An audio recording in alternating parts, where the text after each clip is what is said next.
All right, here we are. Episode 64. 64. 64 episodes. That's not all of them. We've actually done more. I know there was a few little one-shots in the campaign. There was also a few little preludes that we did with some other folks that have played in this campaign. Very early on. Yeah, so we're probably at about 70 plus, 75 episodes. Yeah, really. That's a lot. Well over a year and a half. Good stuff, and we're going to keep on trucking. We're going to get this story told. Starting tonight. And we'll do our introductions to the players. We all got our snacks ready. Extra hit points were dished out, which there was none.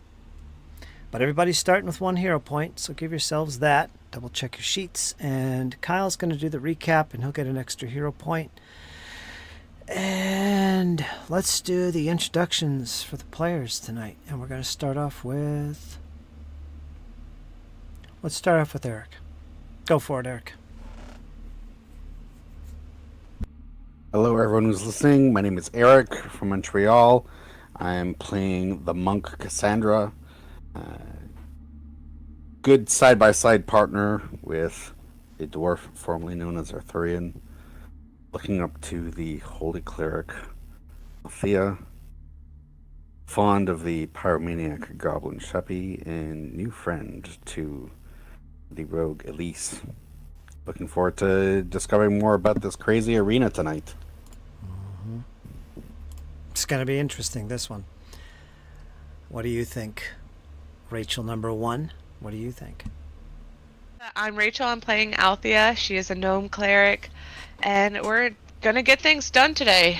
Let's just dive right into this pit, despite everything that happened last time, and the creature that is waiting for us down there. Mm-hmm. Okay. Elise, can you hear me okay? You're up next. I can hear you loud and clear. Okay. Give us your intro. Alright.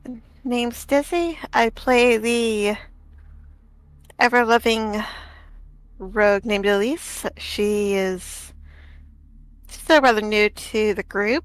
Not a whole lot of interaction between herself and them, as she's been keeping her distance, but she still helps out whenever they need her, whenever she wants to. Sadly, I haven't been around for the last 2 sessions, so I'm not really sure what's happened, but this session is probably going to be interesting. Oh, it'll definitely be interesting. Sheppy, Jesse, do your intro. Hey guys, this is Jesse. I play Sheppy, our reckless little fire sorcerer. I wonder what kind of trouble he's going to get the party into tonight, and let's get going. Excellent. How about you, Kyle?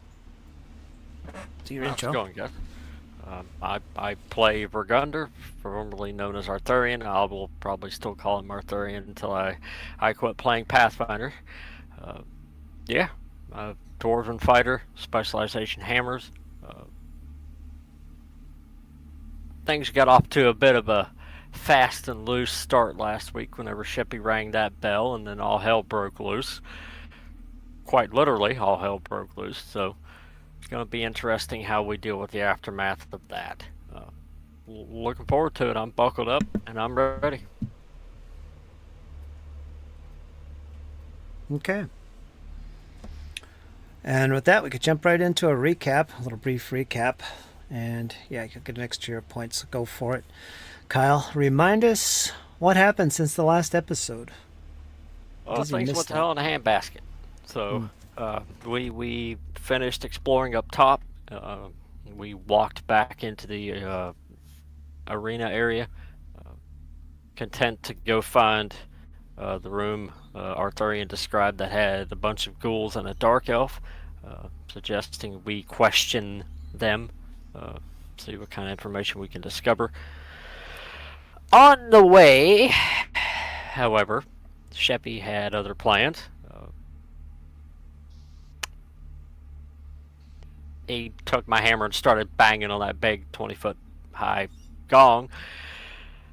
And then he dropped the hammer down the hole, and I made him go down a rope and go get it. Well, in the process of that, the doors behind us opened, and very nasty, large creatures came out to play.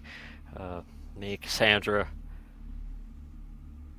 for a while, Cassandra held them off out up front at the doors. We kept them sort of contained there. We had Althea throwing out a spiritual weapon, doing absolute work. Really, really appreciate that. And then we had Sheppy flying around the arena bottom until he finally got able to link up with us. Was a pretty close fight, pretty good fight, pretty evenly matched. They were using a lot of tactics, and so were we. The fight went well, and then we sort of ended with that, waiting to hear what else is coming, as we just basically rang a big dinner bell in the middle of a shark den, if you will. So yeah, a lot of fighting, a lot of good stuff, a lot of good teamwork. And yeah, Sheppy finally got to ring that damn bell, so to speak.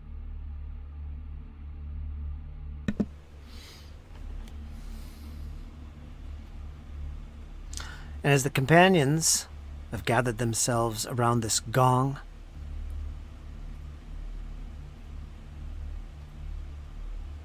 and they begin to heal themselves or receive medical healing. So if you guys want to do that, we'll take care of that. You do have some time here, the four of you. Get some healing checks in, some medicine checks. I see Arthurian took a beating in that combat. And while this is going on, you can go ahead and make those rolls, Eric, if you want. Dish them out.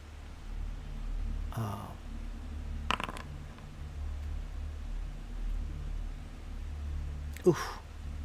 Yeah, I can help heal up too. So just let me know who you're healing and I'll heal the other person.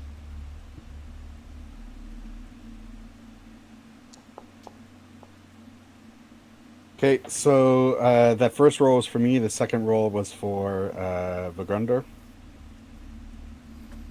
First roll. I have ward medic, right? So I get 2 people per 10 minutes, and I can do it every 10 minutes. That first check was on you. That's a critical fail. Yeah, but then I re-rolled it with a hero point. Okay. That's the 29. Okay. And while this is going on, Elise, you round the corner as you draw closer to this arena area. And there, to your left, to the east of the map, you see them. You see the companions once again. They're within sight. What do you do? First thing doing is going to strain my hearing to see if I can pick up any other movement besides them in the halls or possibly in the room itself.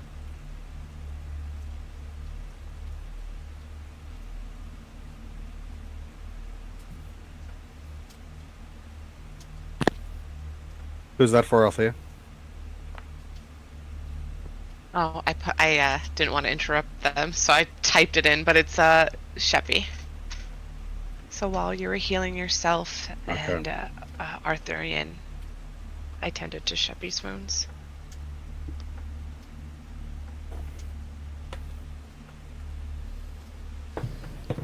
You don't see anything. You don't hear anything, Elise. So I don't hear anything coming down the halls behind me or off to the far right? No, that was about maybe 10 minutes prior. You don't see anything. Okay. As soon as she's actually making her way into the room, she's going to have her dagger and rapier already drawn. Okay. Do you want to rejoin your friends? Yes.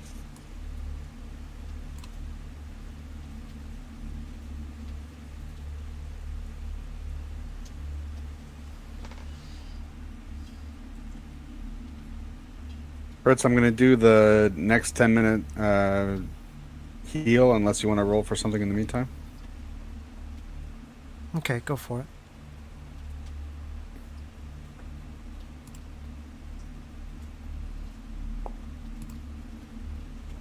Excellent.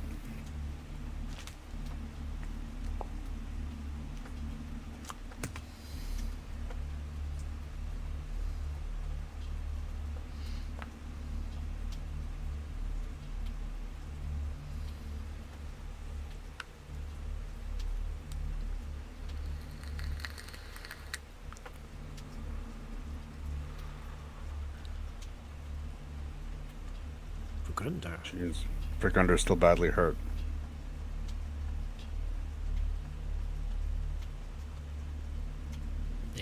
He just looks up to you, Cassandra, sort of nodding as you apply bandages.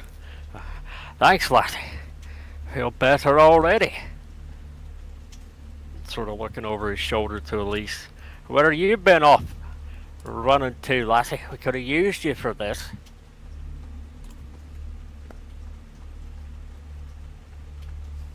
I secretly, touch Vugrunder with my gloved hands and use the healer's That sounds gloves awful, on by him. the way. I know. I secretly touch him Wait a moment now. and ask him to help me find my puppy. She just, didn't want to interrupt, like while Cassandra was giving him another go around with her medical tools. Althea plays it in like she's helping, but she heals them, and in total it's 13 hit points.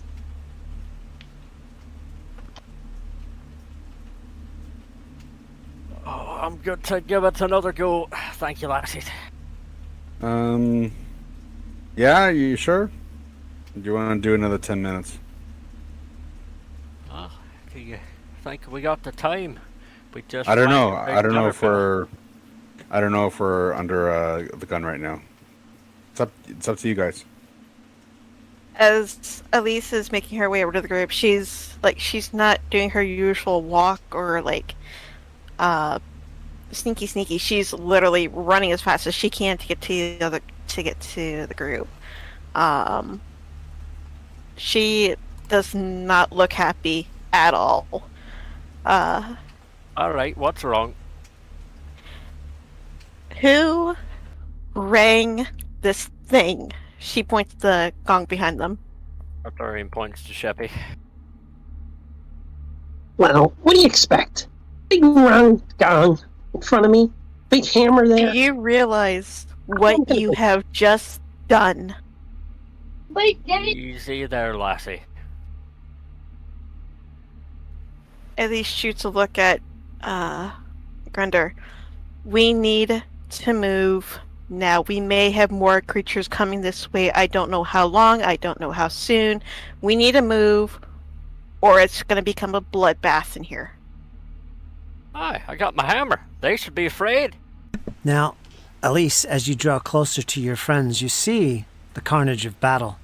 You see your friends, and they're surrounded by these puddles. They look like acid puddles, and they seem to be disappearing quite rapidly. And you see slime on the walls as if there was some type of explosion here.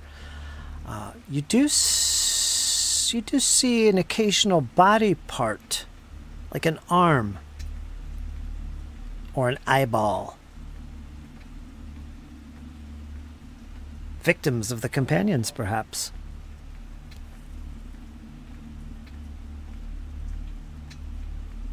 Elise looks at Grunder dead on.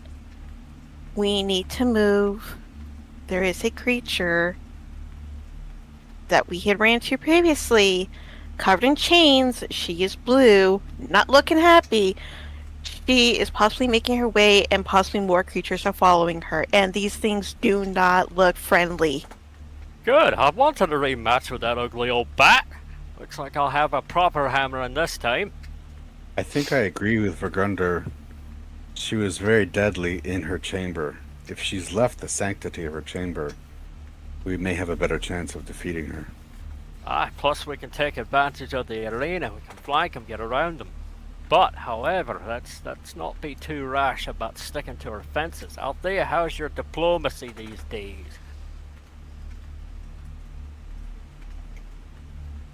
I'd like to say I can talk my way out of anything, but no. She's just kind of like putting her hands up, like I don't know. Maybe I can try to reason with her.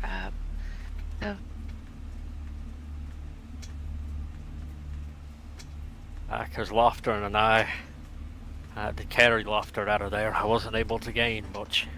But Well, it's always worth a shot. But might want to recommend something. Cover that holy symbol. They are followers of Belcora. Also vacate the room from the scared rogue.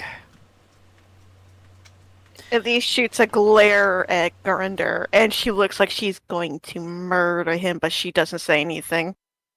That's right, I said it. I'm trying to save your hide, and you're calling me scared.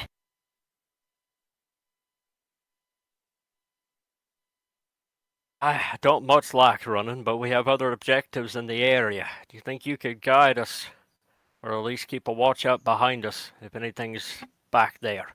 If we're going to move, I suggest we move now, or do you want to prefer becoming possible snacks?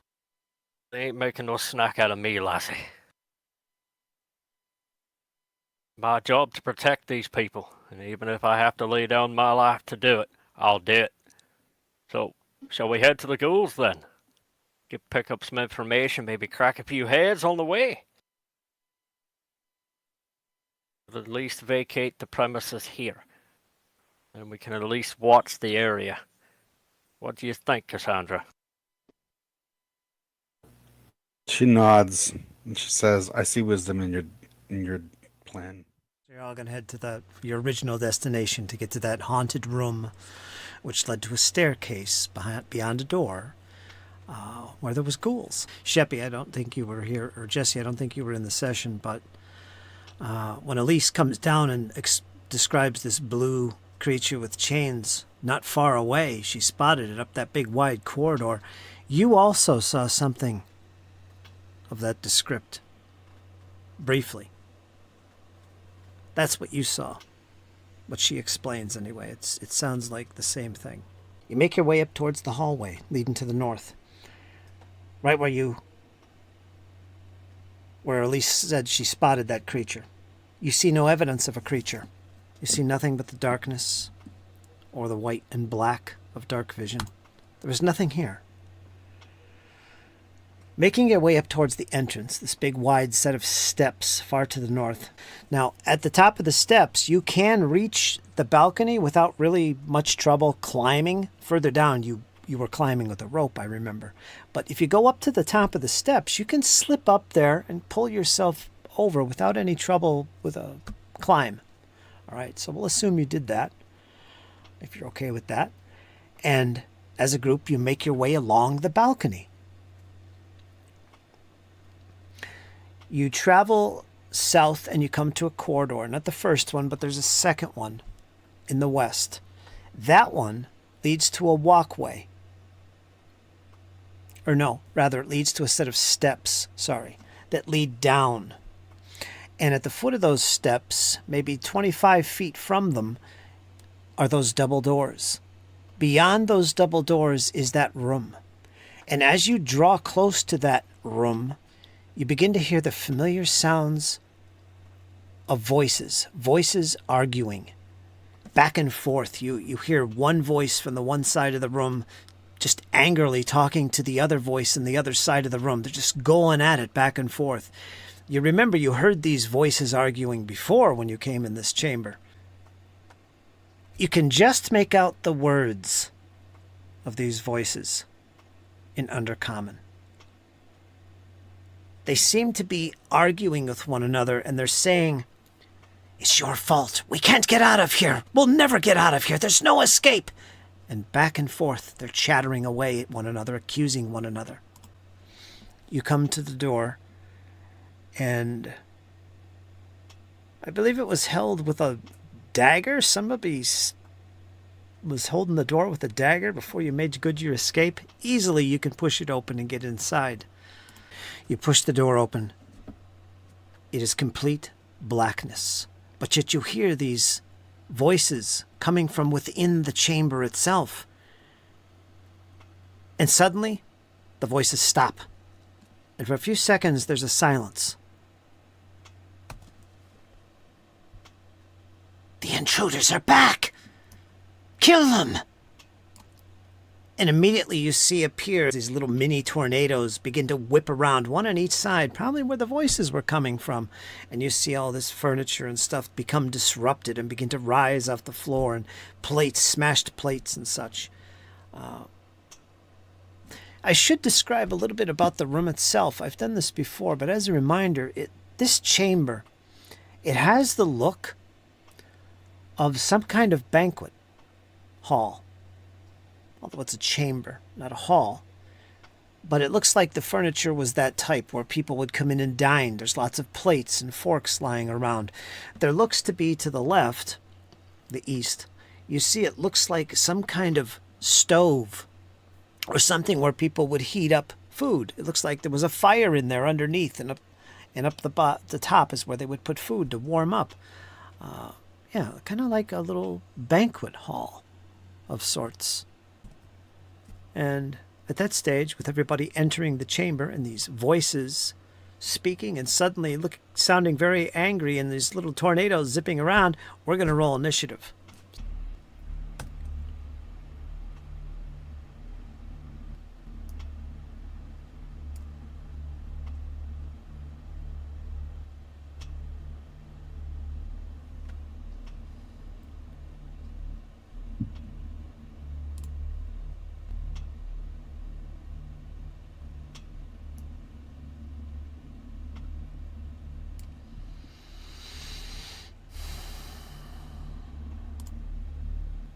Let me drag you right to the map. Okay, first up is the dwarf.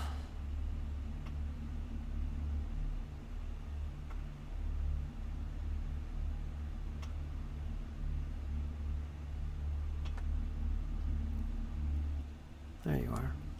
Let's put you right... How far do you think you came in the room? Maybe 4 foot. Not very far. Let me get Althea on the map. She's got the light. You should be able to see Arthurian in that room. I don't know if you're all black. Yeah, I can see. Alright, give me a moment as I try and drag folks on here.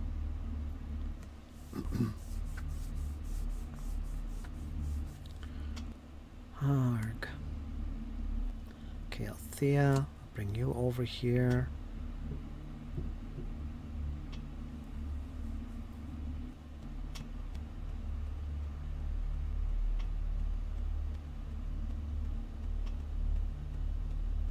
If I remember rightly, Fritz, that door leads to the tavern. The one in the east. Yeah. Let me open these doors.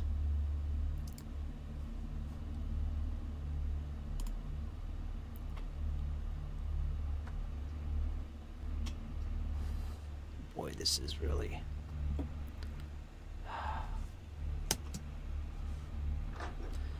There's your light. Let me open that door so Althea can see. There. So we've got Cassandra. Let me get her right behind you.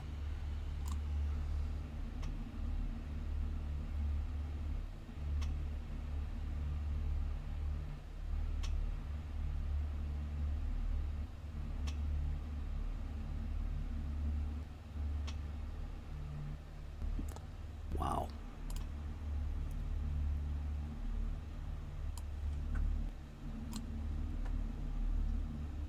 There. Sheppy. Put you there. Elise. Finally, we got Elise back in action. Right there. Okay. That's everybody. You should be able to see now in that chamber. Is everybody got the spot here on the map? You see your tokens I got there? it. I think I have your tokens also on the arena area. That's not where you want to be. I have to get rid of those. Let me try and do that. If it lets me. Delete.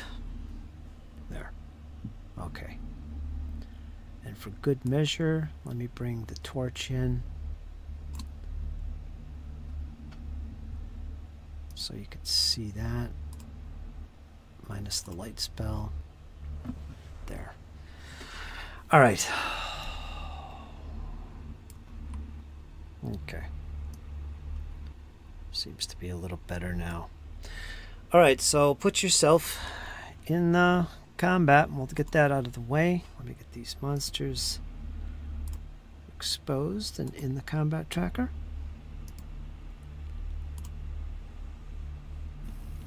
So initiative then? Mm-hmm. You could use perception. I think everybody gets a plus. Is anybody searching to the front? Scouting to the front? Yeah, I was scouting. All right, so everybody gets a +1. If you forget, it's okay. I'll just modify it. Just tell me.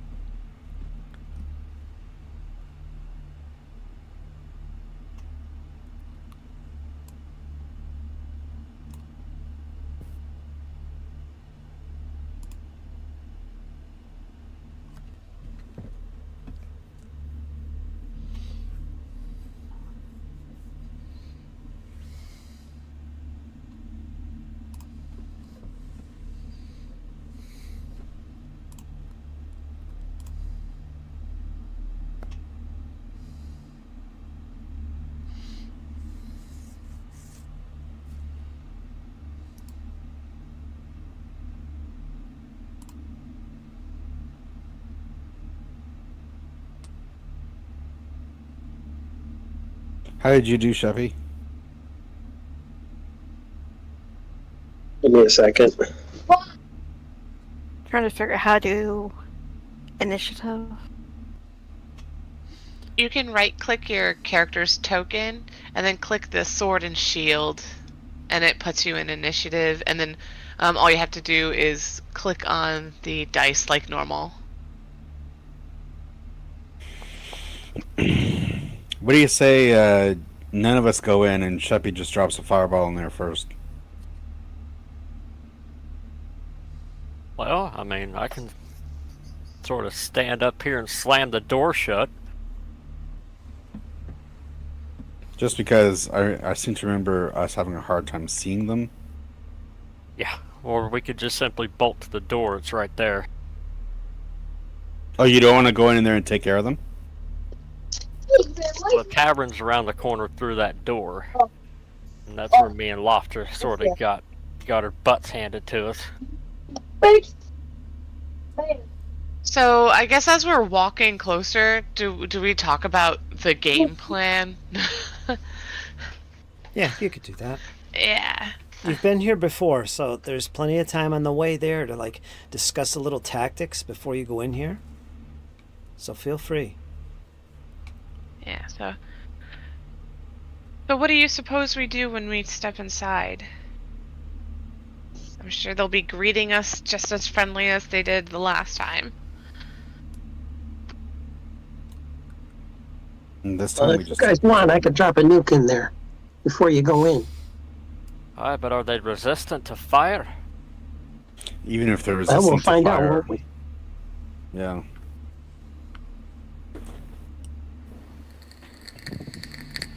I mean, they're spirits. I'm sure they're resistant to a lot of things except for, you know, the standard stuff. But I still like the idea of them getting damaged without having to try and find them all the time, you know?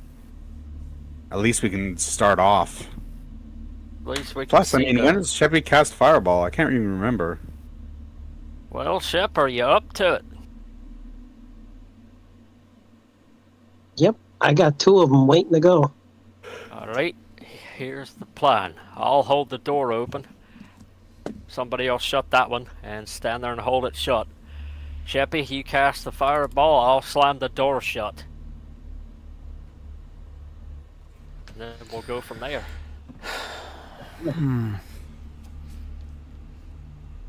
Hopefully we get the initiative. Well, this is one of those situations where you know what you're doing. And initiative really doesn't start until you... I mean, there's a couple ways of looking at it. You could just open the door and launch. There's plenty of time to do that before they even do anything. So it's not like initiative even matters. In this case, it's just, this is what you're doing. So in that case, because you have a plan and this is what you're doing, open the door, boom, close the door. I'll let you do that outside of initiative. In this case. Unless you want to take the chance and enter it proper and do something else. No, let's let Sheppy have a chance at fireball. He never gets to use it. Okay, so as you approach and hear the voices, they don't seem to know you're coming. So in this case... yeah, we'll just do it that way. Sheppy, I'm going to let you do that. I'm going to let you roll fireball and just, if you want to shut the door, you can do that. Yep, I will shut the doors so the fireball goes in. Plus, I want to see it in action. I want to see this happen. Because you got this planned. You know what you're doing. Yep. So there's no roll to hit. I just put the template in there and everything's hit. Okay, so you have dark vision. You can see the spot you want to see. Do you want to put it right in the middle of the room?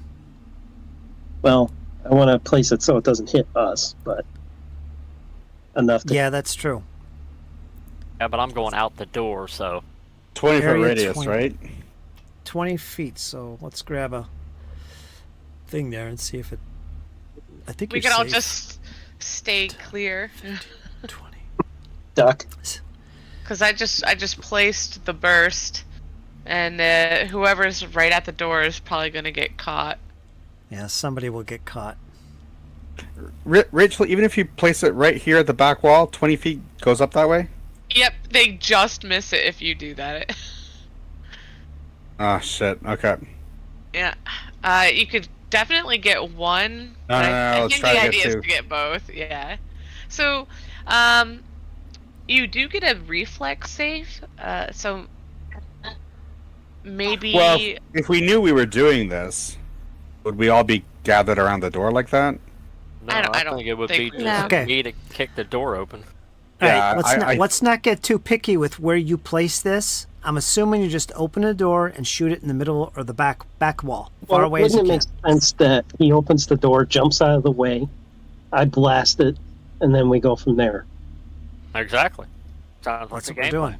plan. I don't think there's no time to close the door, but at No, least I he don't got think it so open either. and I blast him. Okay, where the template is fine right now. Is that as far away as it can go? It's gone. The range is 500 feet. I could put it anywhere. Yeah, but it's But I wanna 20-foot hit both area of them. burst. Yeah, so it's just about 15 feet away from where Sheppy would be, and yeah. I think you guys could be further away from the door. Yeah, 'cause all I'm going to do is run down and back away. Yeah. Since we're not using initiative, someone will take some damage. Maybe. It'll be Depending on where Vigrunder. The way I'm looking at it, Vigrunder has to be next to the door. Yeah. So you get Yeah, caught in the whoever's blast. closing the door or Right there. whatnot. Yeah, if we're gonna plop it where it hits both, I hope you have a good reflex save of Vigrunder. Not I got hero points. There you go. It's a basic save too, so watch out. You don't do those. You don't do those recaps for nothing. So there's 20 feet. Oops, that's the book. Let me move that down. Right there. You won't hit them. All right, so have to put it right there. Okay. All right. All right. Goes off without a hitch. You hear some angry voices. And for Grunder, and the creatures will also take checks. You can see these whirling air things, so you want to catch them there. Boom. So let's make some rolls. Reflex save, 21.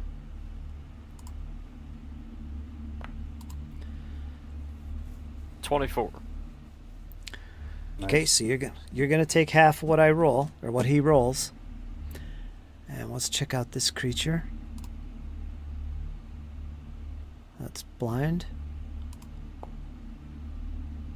Let me make the next one public. So he failed. So he's gonna take full. And the last one.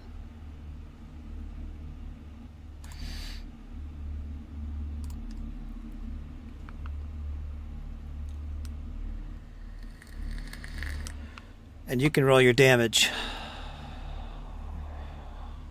Just hit the damage button. He's a success, so he's 1/2. Let's see what you get.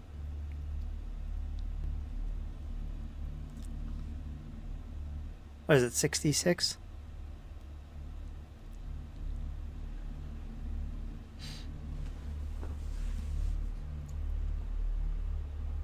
You know, I don't think it's adding my burn it I don't think it is either. damage. I'm really surprised it's not. Boundary's pretty good about that sort of thing. Because it calls out whenever it adds things, it calls it out in the formula, and here it just says 66.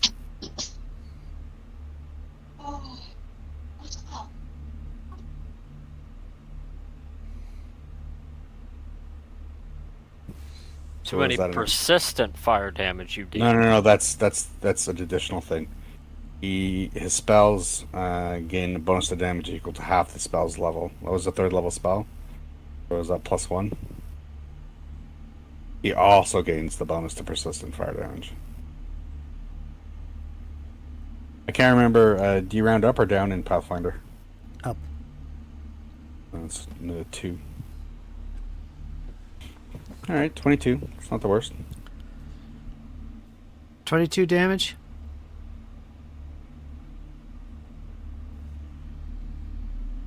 Is it 22 damage? It looks that way. 20 plus the 2 for burn it. And 22. All right, full damage is 22. So whatever you take for Grunder, I think 11. I think you're half, so 11. This one. Let's see.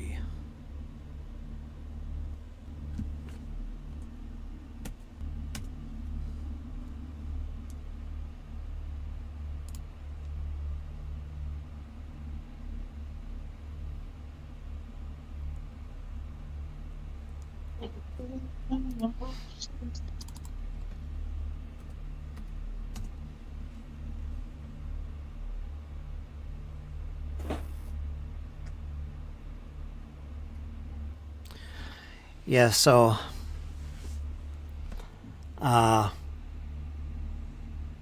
you can't tell how bad they might have hurt them. I don't know if you see in that. Jess, you're gonna have to mute. I hear Jake there. You can't really tell how much damage was put upon them because it's all so quick what's happening here. But yeah, the explosion is intense and sudden. You hear the dwarf reel in pain. Ah!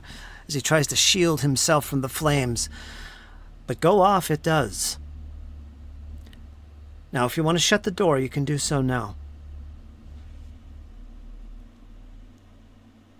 Otherwise, we're going into initiative.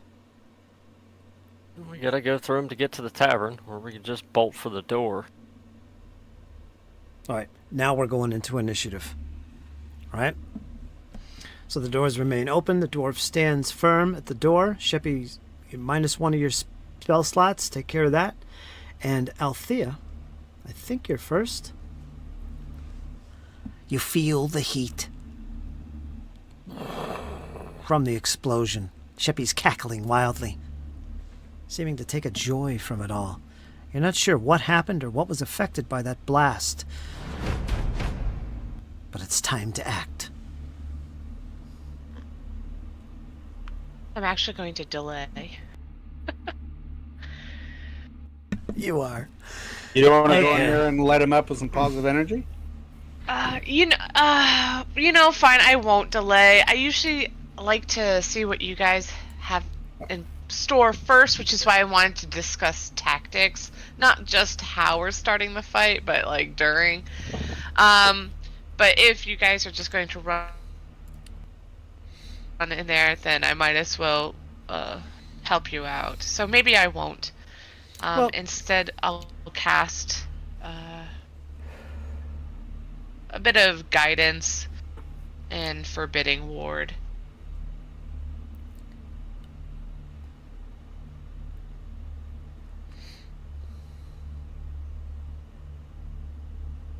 So for Sheppy,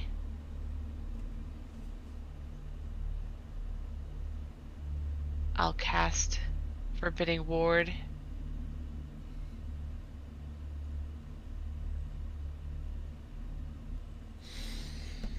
And Begrunder will get guidance.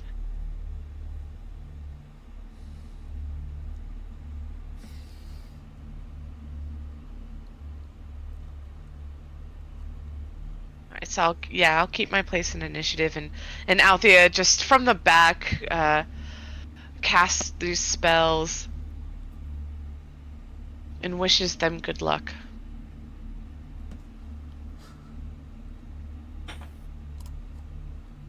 Be careful and don't lose sight of them.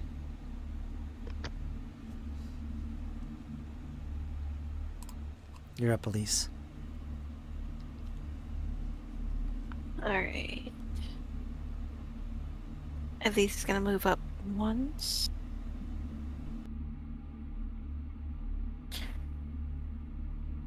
She is going to open the door in front of her slightly, just enough so she can get a glimpse into the room to see what all is happening.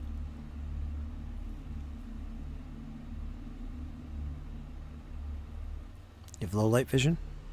Yes.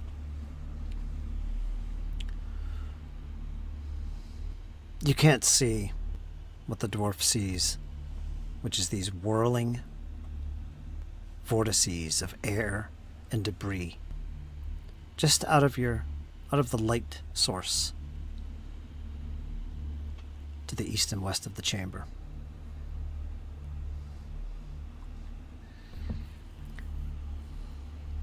So what you see is what you see. Okay.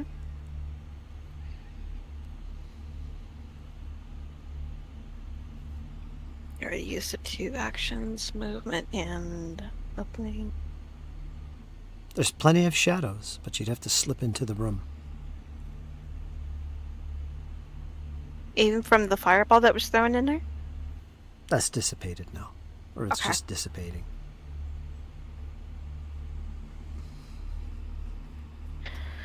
Gonna take a chance and try and slip into the room, trying to go stealth if possible.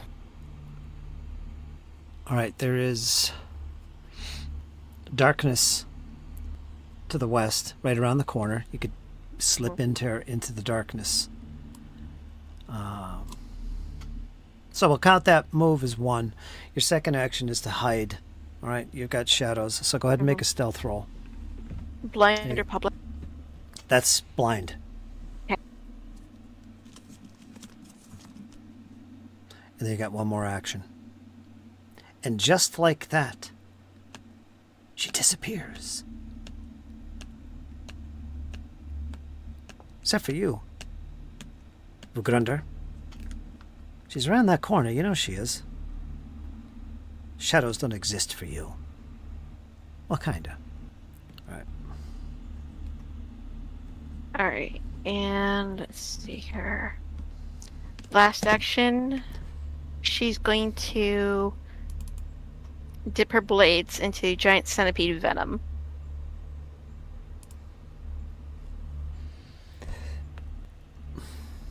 Now, your weapons, aren't they all covered? Or no? All right, so how many actions does it take to do that? It's going to take an action to retrieve it. There's a lot going on here if you want to do that now. If you can even do it in combat. I'm not sure you can. That sounds like something you have to do in exploration mode. Looking. You look that up. If you can do it, I'll let you have an action towards it. Do you think it's worth it, though? They're ghosts. I'm not sure poison's going to work. It's wait.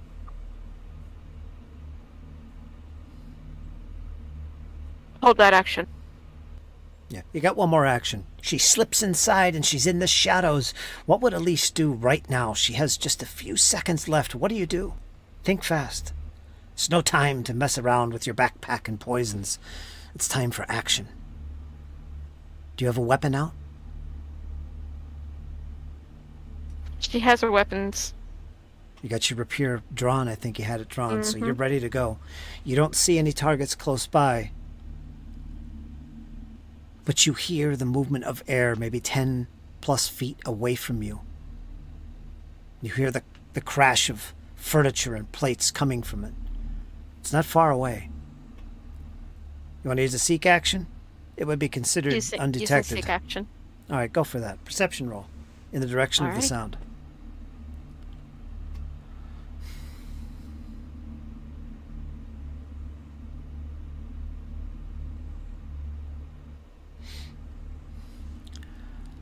You're up next, creature. Creature's up next. There Then we go. Cassandra. Okay, you can hear more than see, but you sense it is about 10 feet away from you, near some furniture. You can't really make it out too well, but you sense it's about 10 feet away from you to the southwest. All right, so that was your one action. Now, what you would do after that is you'd point out something. She wouldn't speak it. She'd try and make her actions as quiet as possible to point out where she thinks it is. All right, that'll be another separate action. That'll have to wait to the next turn because we're going to the creature. Gotcha. But you got a good sense of where it is. All right.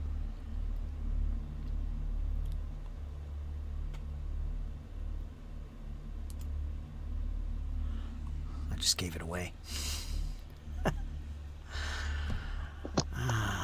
You will die.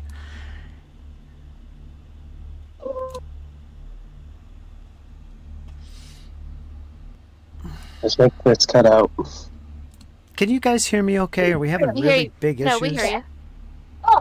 Well, at least Okay. I hear you. Yeah. Yeah, I can hear. Loud and clear.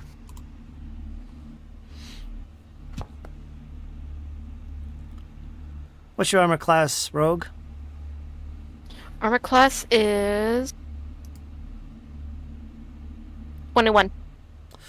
You are hit. You're going to take some damage as some of this debris that's whirling around this creature comes flying at you. Some of it hitting the wall that you're braced against. It obviously sees you. You cannot hide. 7 points of bludgeoning damage impacts you. Okay. Cassandra, you're up next. Okay.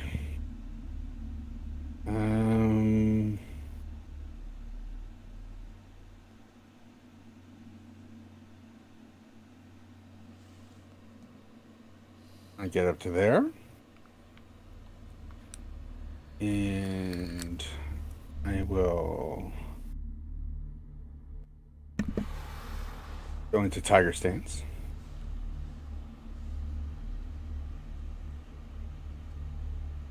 And do Flurry of Blows.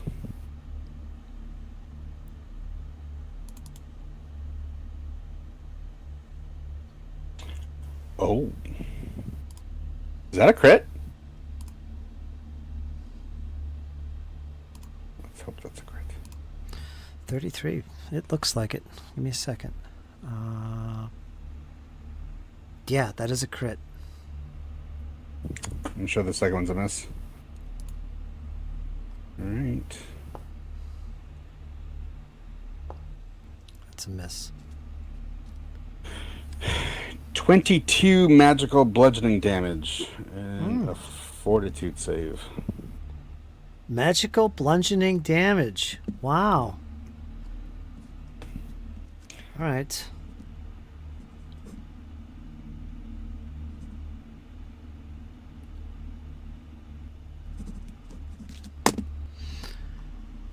All right, as you enter the room and go into your stance and start going at it with your hands of magic, you break what looks like its substance apart. These wisps, this form, this humanoid form within this vortex. You can see it, and as you do so, it begins to break apart and dissipate quite effectively. Acha! So yeah, you did some damage on that. A little less than you would expect, but then it is a spirit, isn't it? Yeah, I figured.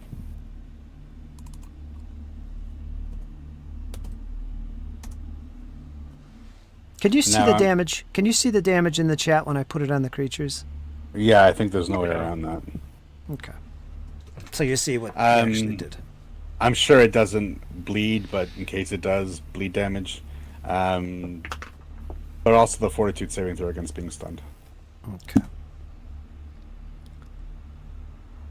La la la la.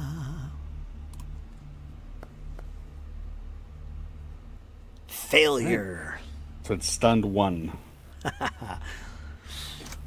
Okay. Is that on your attack there? I could drag it. Yeah, it is. Blink. All right.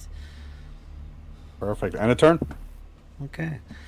Cassandra just charges into the room, going at it, letting off some primal screams, and just going at this little funnel of stuff going on here. And she seems brave about it, and she seems to be quite effective. You have stunned the creature as it stares amazingly at you with its big maw open. Dwarf, you're up next. Yeah, Arthur's going to bolt into the room there. For Grunder. No more Arthurian. He's gone. I'm going to tag up with the one on this side. Okay. Make your attack. Don't forget about your guidance if you wish to use it. How does that work again? Get a +1 status bonus, I think. Okay. So you get a +1 to that. So what, I put 31? it back into the chat. Yeah, you get a +1 bonus to 1 attack roll, perception check, saving throw, or skill check before the duration ends, and it's going to end after your turn here. So it's like a use it or lose it. Oh, I'll use it. So 31, Fritz. Close, almost critical, but nope. You got normal damage. B9 on the first one. Is that magical? A +1, yes.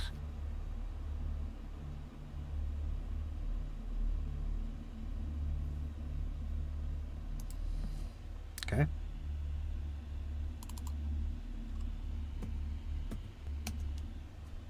I could actually hide that damage. Oh, you can?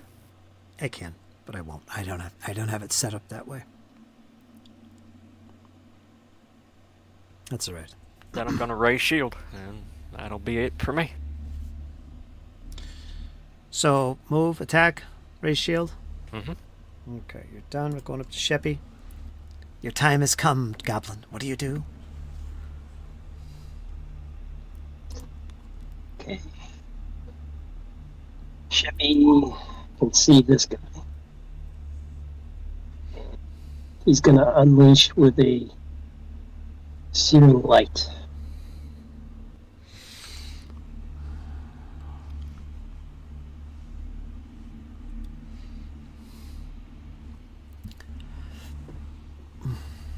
"26. 26 hits. Normal damage. Is it undead? Why? I mean... Well, just roll the damage, and then he'll do what needs to be necessary, I guess. If it's not undead, I don't know what we're doing. So 5d6 fire damage, and an extra 5d6 good damage, and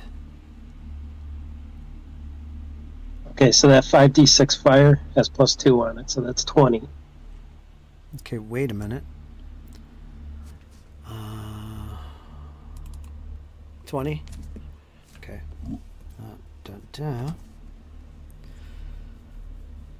And then you got the good damage. Yes, indeed. Normally I would do that differently, but go ahead and roll that too. So yeah, it's obviously undead. Alright, just roll it again. Evil goblin. Yeah, it's extra. 5d6. So 37 points of damage. Ooh, it hurts to be a poltergeist. How much? 37? Yeah. All right. That is enough to fini the Cree. Which one is that? That one. Okay. And describe how this searing light of goodness just evaporates this mist, this vortex.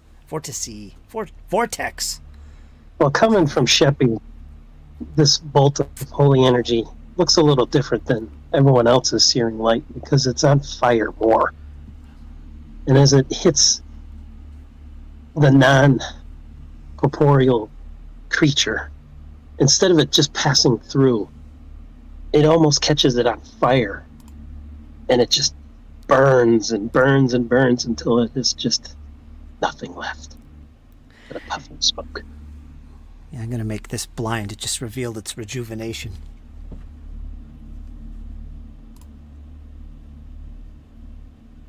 Get that out of there. Okay. Very good. Excellent. We're going to go to round 2. So that vortex just evaporates and all this debris falls to the floor right in front of you, Cassandra. Althea? So she looks back in surprise at Sheppy. Like, wow. Got your back, buddy. She's like, double team! Yeah, She she's runs happy. it. She's happy, but she was really kind of pleased with her opening, kata against it. And then, fight's over. All right. You softened it up for me.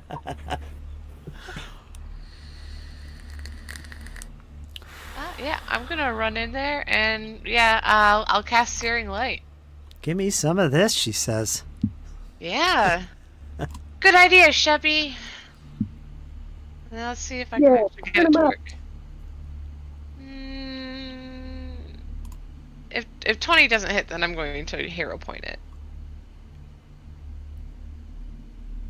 That's a hit. Is it? Okay.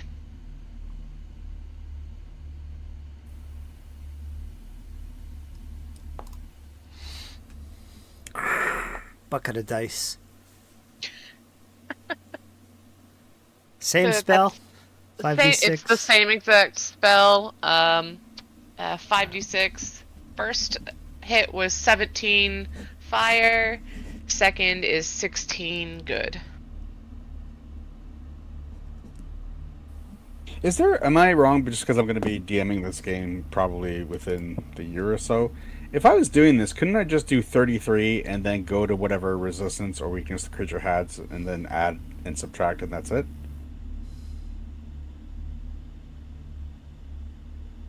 Or is there something wrong with that math? When there's different damage types from an attack, Sure, so let's say it was resistant to fire 5 and it was vulnerable to good 5. Wouldn't I just do 33 and then say call it a day? Because it would be -5 + 5? You take that. I'm reading here. Rachel, what would you do? Oh, I'm spacing out at the numbers. Like, is it dead? Oh, we can talk about it after the game. I think it's pretty much the same thing. Either way you do it. It is, but you have can't to read the fine print on some attacks because they specifically state like to do it after or combined damage. I guess the only time it would matter is if you did less damage in a combined for one of the types than its resistance. Yeah. Okay. Yeah. But in this case, with with 17 and mine, 16, no. plus with mine, I have burn it, which adds damage to the fire, but not the Right. good. So that kind of changes it too.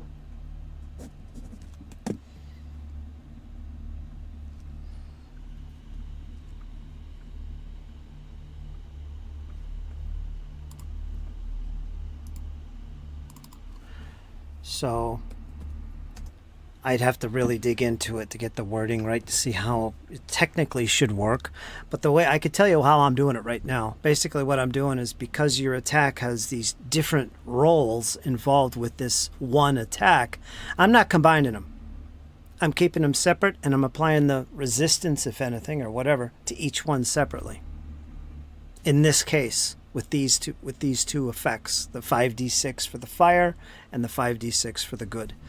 You could combine them and then apply any resistances at that point. But the thing is, you got to really pay attention to the wording of these things, because like Rachel says, there are abilities and that are very specifically applied, you know. Like the monk is actually a really good example of that with your flurry of blows. Because if you get those hand wraps and they're magical, and there's some magical resistance, both of your hits, in that case it'd be the same damage. You would be combined. That one specifically states to combine it. Oh, yeah, for sure. But some of them don't, so you'll have to just make sure that you're reading the right description. And if you're playing through Foundry, well, half of that's printed for you. No digging through a book or Googling. I think in this case, because it's the same attack that just happens to do an additional amount of damage because of the creature's trait being undead, I think that total would be totaled, and then you would apply any resistance to that total because it's one attack. I think you could combine them and just take it off that way. Yeah, I was just wondering about that. I think that's But anyway, it doesn't how it matter. would be done. I didn't do it that way. But doesn't matter. You're creaming them. You're destroying them. It's a madhouse in here. Again, we'd have to go back and look at it, the writing on that. Okay. All right, that's applied. Very good. And you're done. We're going to go to the poltergeist. He's next. He's right in front of you, dwarf. He's reeling at the pain of the searing pain of goodness that envelops him. Not only the flame, but the goodness coming from it. The power of Desna. Now, let me see if I could go out with a bang here instead of a whimper.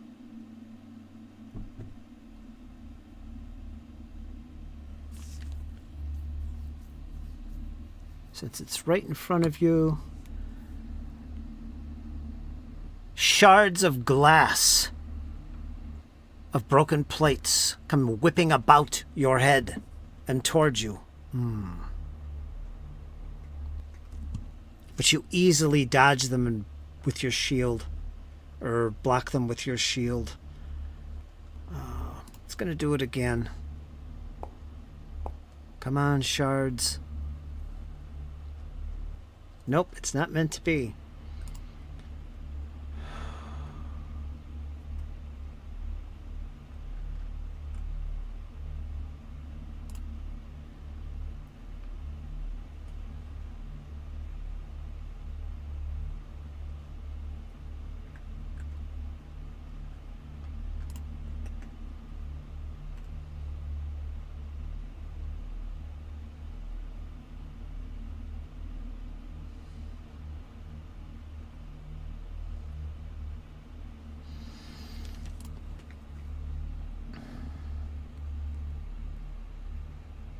Curse this dwarf! And it begins to pull away and disappear from you. I'll let you have an attack of opportunity.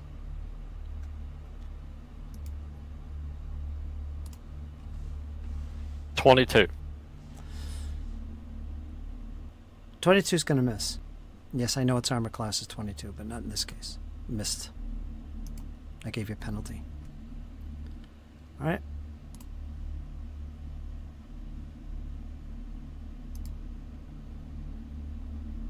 And it disappears. All right, we're going to go to Elise.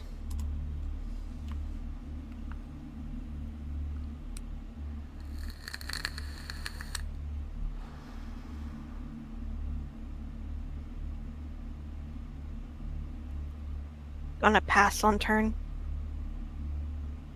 You gonna what? I'm gonna hold my turn. All right, so you're readying an action. What's the trigger and what is the action?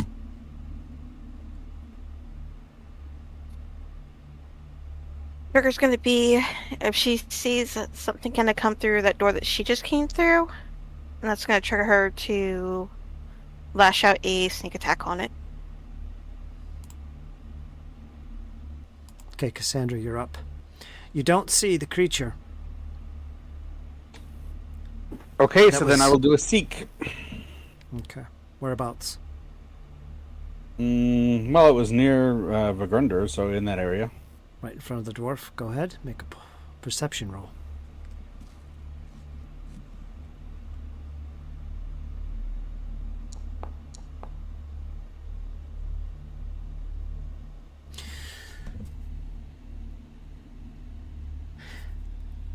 As you turn around and whip around, you just start to see the creature go out of sight. It begins to almost disappear with the darkness.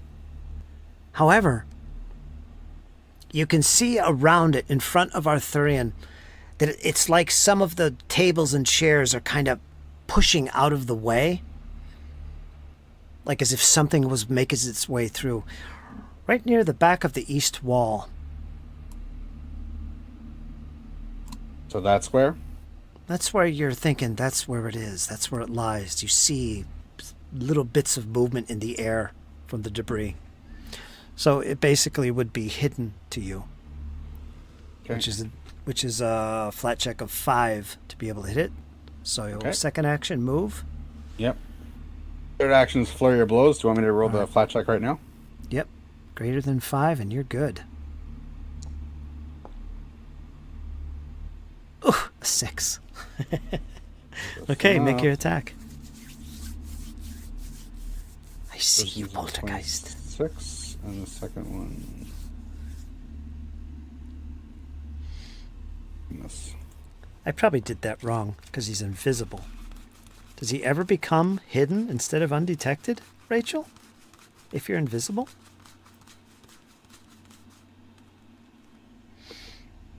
It's okay. You I made your haven't attack. had an invisible enemy in quite some time. I'm trying to remember. It was a bunch of like cockroaches. All right. 9 magical bludgeoning and a fortitude saving throw against the stun. Okay. It is here. It is here. I sense it. All right, it took some damage, and then fortitude save 21. Mm-hmm. Let's see what I get. He gets a 24. That is a success. Okay. Nothing. Okay. I'm gonna go to the dwarf. Gonna You can- try to find it. Ah. All right. Yeah. Okay. Seek action.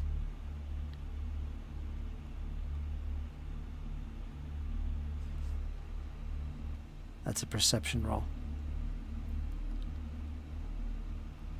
I'll kind of give you a bonus on this because you can see where Cassandra's going at. It's not exactly Swing your a, fist at, yeah. Yeah, Yeah, I'll it- hero point that.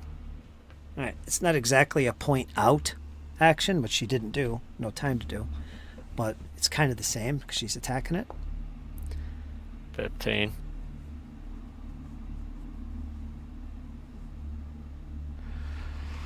All right. If you want to attack it, you can do so, but you're going to have a penalty. It's going to be harder to do. But you're just going by what Cassandra's doing. If you want to attack, you can do it. Okay. You'll need to make a flat check. 5. Things are getting weird. All right, you're good. 34.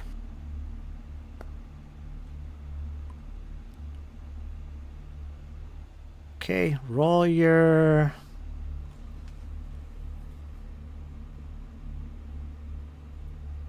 All right, you got a critical on that, believe it or not. I gave it a bonus, too. So that's 12 points of bludgeoning, and it is knocked down. All right. Slowly Knocking down. whittling it away. Yep, knocked it down. Critical specialization, hammers, thank you, sweet baby Jesus.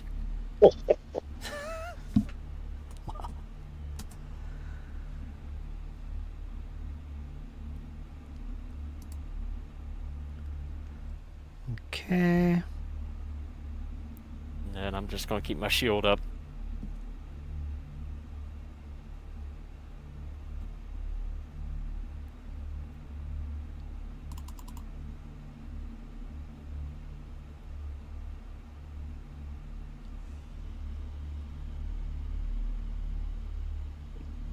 Side Okay. note, Sheppy, you'll remove the forbidden ward because it was not sustained. Gotcha.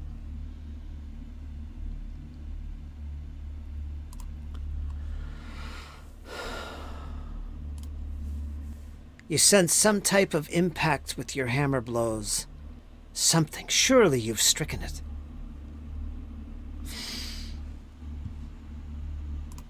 Okay, Sheppy. And by the way, for Grunder, you should be right here alongside of Cassandra.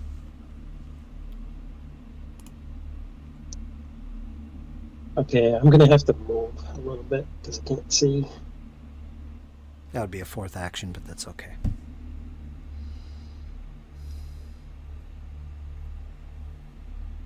I am going to do a 3-action heal.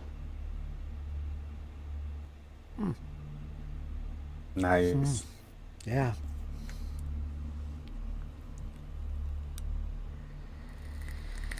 It's I guess you have to make a DC 21 for the creature fortitude. Go ahead and roll the healing.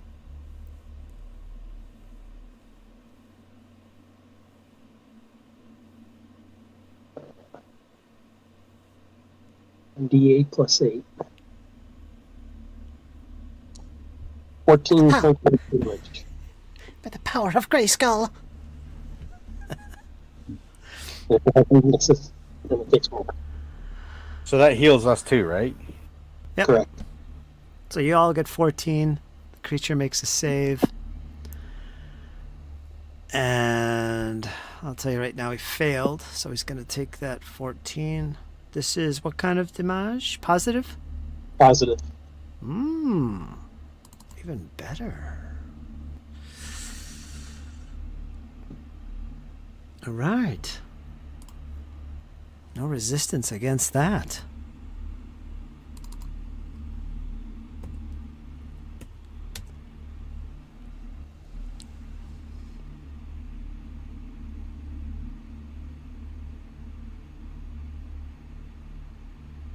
Okay.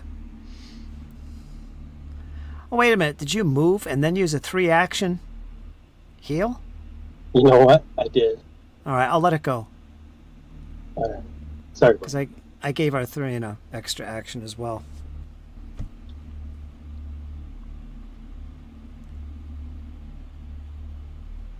So we'll go to Althea.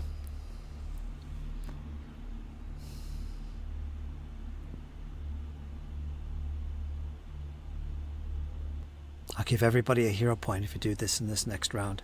Except the dwarf and the goblin. Because I gave you extra actions. Gotta balance this out somehow.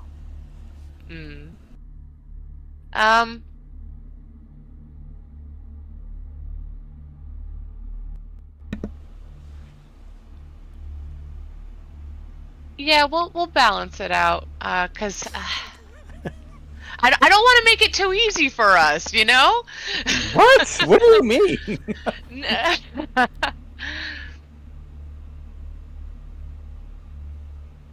I mean, like, I know you spoke English just now, but I don't understand what you said. No, I just hate using the same spell over and over. But they're undead. I know, but it's so boring. You do a performance. A few jokes might come in handy. This is Side not shuffle? the time. I'm going to recall knowledge about the so-called poltergeist. All right, you can't see it. Well, I've seen it in action. All right, I'll give you all right, go for it. Go ahead. Yeah. Recall knowledge. Religion. Yeah. let me just- Say goodnight to everyone. Good night. Night, Jake. Okay. Night, Jake. Good night, little buddy. Good hanging with you.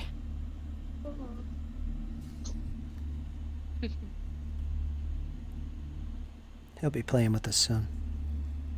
Oh no. Hopefully. Yes. Looking forward to it. Alright, yeah, so I gave it a religion roll. I've sent it to you blindly. Have you checked on these creatures before? I don't think so. I don't think so, given the circumstance of the last time we faced them. And the fact that I don't have any notes already written down. Whenever you make a recall knowledge to identify, I recommend you write down the information as it pertains to a creature. Just write down the creature's name. So if you do it again in the future, we got something to go on. In this case, you've heard about creatures, spirit entities that go on after some horrible death, that linger on. They're full of anger and hatred, and they're usually stuck in a location, and they just, in this case, they make themselves visible in the form of a vortex or something, and they'll use things around them to cast at you, like debris and furniture, whatever's around. That's usually what they do. I mention this because you have encountered something similar to this in the past. Not you directly, but Sheppy has. He screamed in horror. That was like these ghostly creatures that were very similar to this. So in that respect, these are very much like that. Perhaps a poltergeist. I'm sure there's Germanic locations in Galarian. So yeah, poltergeist. That's about it. So make a note, poltergeist. A couple little notes. Got it.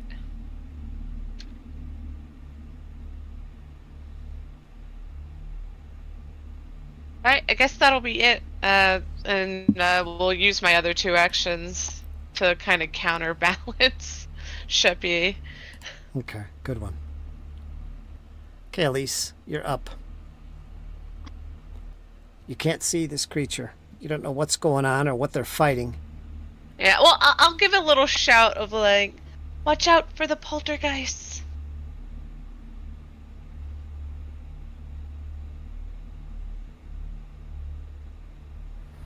Going to do. Would it be a seek action if she tried to listen for anything outside of the chaos that's currently happening? Yeah, it's an action you can seek wherever you want. Just tell me the location. Maybe something sneaking up on you. It's going to be the hallway that they just came from, to see if she can hear anything coming down from that way. All right, you could peer around the. Well, actually, you probably should move. Those are double doors. Mm-hmm. They're not totally close by where you are, so they'll move. And that's a little too far. There you go. You could look up the door and peer up there. Go ahead and make a perception roll in case something's sneaking up behind you. Okay. And then Cassandra, we're back at you. There we go. Do you have to seek? No, it's... Unless it moves, you still think it's there. So yeah, you still have a 5+ flat check to hit it if you just attack where you're aiming. Okay, so first let's make sure these hit.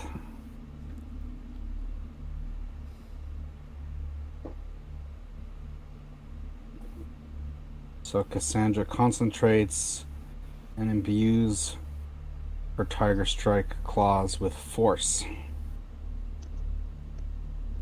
And... Alright. So, flurry of blows.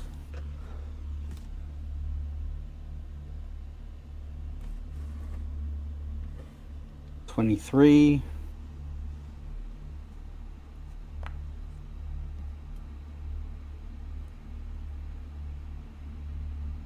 $25. The 2 hits. So combine this together. 15 and 11. Now, are those technically separate attacks? I don't know what you mean by that. I do take the multiple attack penalty, but I combine the damage for purposes of resistance. There you go. Answered my question. Okay. So it comes out to 26. Of which 16 was magical bludgeoning and 10 was magical force. It only had 2 hit points. So describe your destruction. So after her fists get powered up with force, she just launches both into where she thinks it is, concentrates, and then boom! There's a big explosion of light as she made the force expand from inside its incorporeal body. And then there's a silence, and some of the objects that were just moving about the room just because of the presence of the poltergeist all of a sudden in unison fall. And Cassandra ruined the stove. The stove is tipped over and on the floor. It's got dents in it. Looks terrible. But yeah, everybody gets a hero point for that. Everybody. Dwarf and goblin too. It just bows his head. May you find peace in the next life. Oh, they're not gone.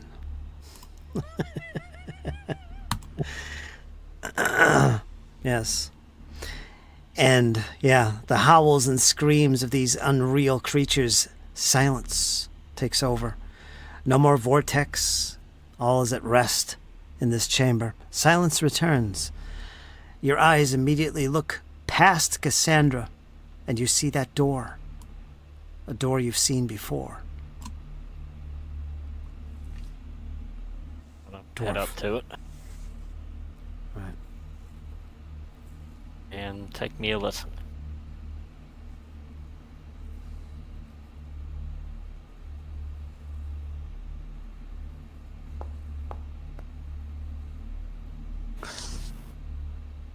I have to step away from the keyboard for a moment. I'll be right back as soon as possible. Okay. Yep. Let me get rid of these bodies that don't really exist.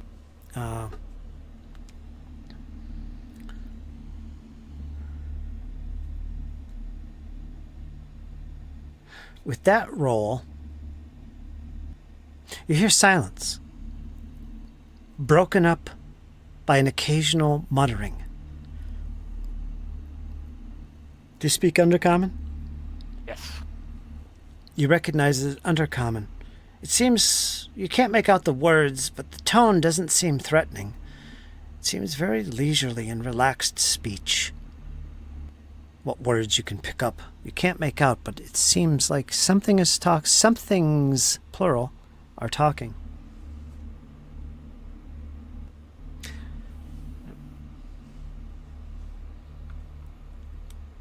Possibly more poltergeists. It sounds quite far away. Like it's not on the other side of the door exactly, but some distance beyond the door, perhaps. I'll relay that to everybody. Sounds like someone's having a leisurely nap in there by the sounds of it. Having quite a gentle party. Just gonna let everybody know that all my high-level spells are gone now. So.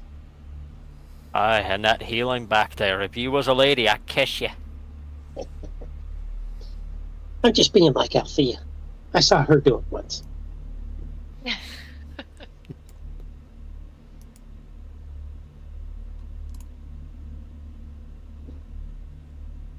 It makes my heart warm seeing you do things like that, Sheppy. Well, I am on fire, so. Aye, he's on fire in a different form. Do we catch our breath for a moment before we proceed? 10 minutes? Yeah, but I was figuring if anybody needed to refocus. Yeah. I think your wounds could use a little tending. Maybe Cassandra could help you. She's sometimes faster than I am. Aye, but they ain't going nowhere, so we can take some time. Sheppy says, I can help you too if you want. Alright, Sheppy, give it a go. Alright, we'll see what happens. You there, rogue lassie. I don't do this too often.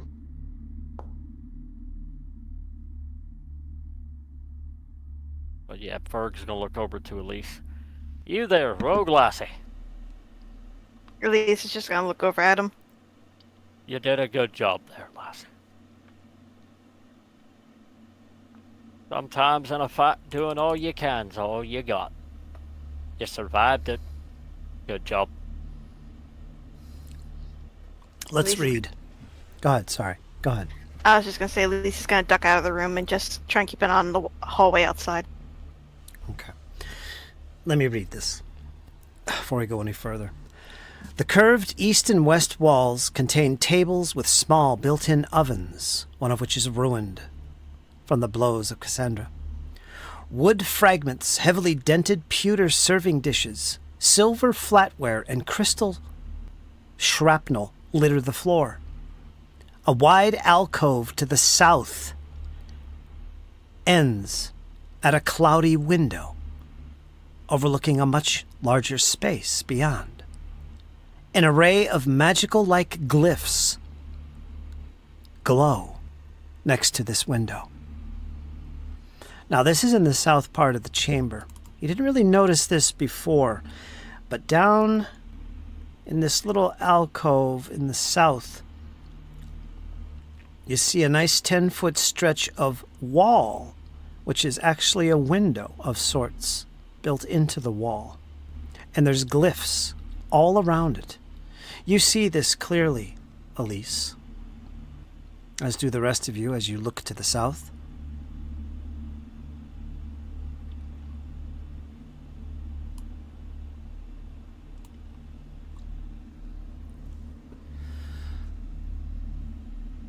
What's everyone make of that thing?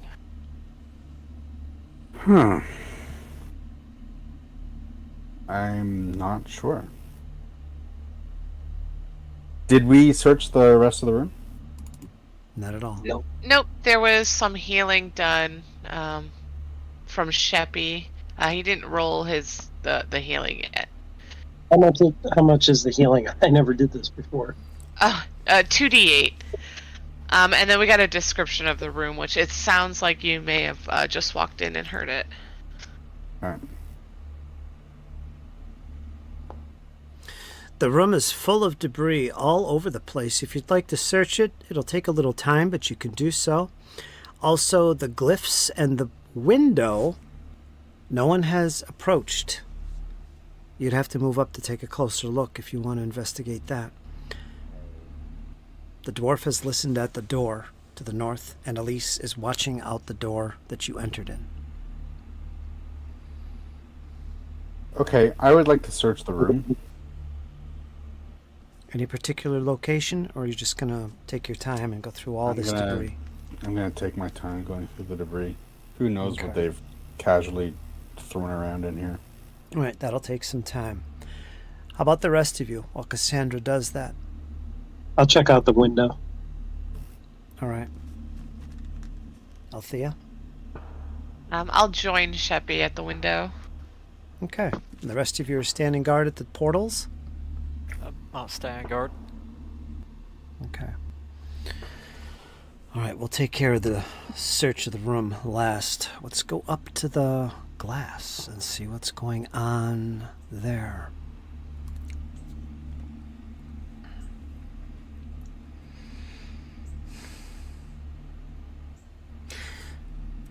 Any magic coming from this room besides the poltergeist necromancy? Yes, actually. You do feel the presence somewhere close by, 30 feet, I believe, of magic you've never felt before. Something of the divination school. Okay, take your time searching. There's magic in here. I feel it. And Cassandra, you can give me a perception check, just one.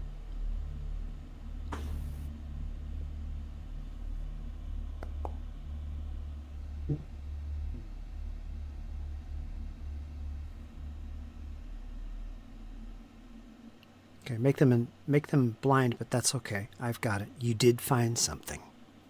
It looks like a box. We'll get to that in a second. Let's go back to the windows. When you approach this window, you immediately get the impression that, wait a minute, this isn't glass after all, but it seems to be some transparent stone. Yes, that's what it is, transparent stone. There's a roughness and a glaze to it, but it's not glass. The glyphs, obviously some type of magical runes that you might recognize from your practice in magic yourself. If you'd like to investigate these runes a little further, you can do so, each of you. You could make an occultism or an arcana check. Blind or public? This would be blind.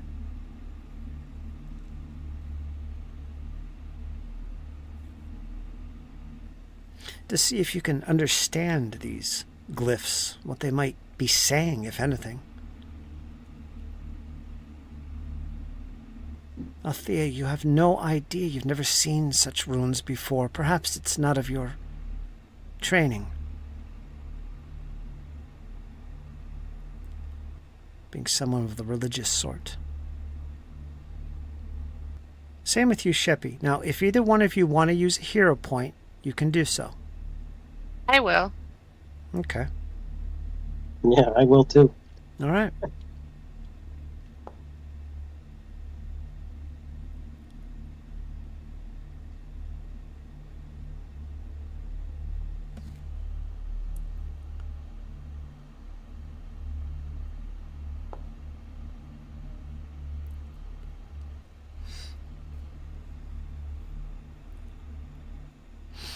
They somewhat look familiar, Sheppy, but this isn't of your ability. You can't make out what it says. It's something to do with magic, but it's just not. It doesn't click with you. Althea, of course, it's nothing. Perhaps something to do with wizards, which is not your training. But they're definitely something. Some magical transcript of sorts. You just can't understand it. Okay? Back to Cassandra, who suddenly freezes in place, that under her foot, under some broken glass, she sees this small box, this iron box. Now, it doesn't have a lock mechanism hanging from it, but there is definitely a keyhole. There is a lock to this. And I assume you reach down and grab this, probably with leather gauntlets. But regardless, it is not open. It does not open for you. Perhaps a rogue would be of use. A thief. All right. I take the box.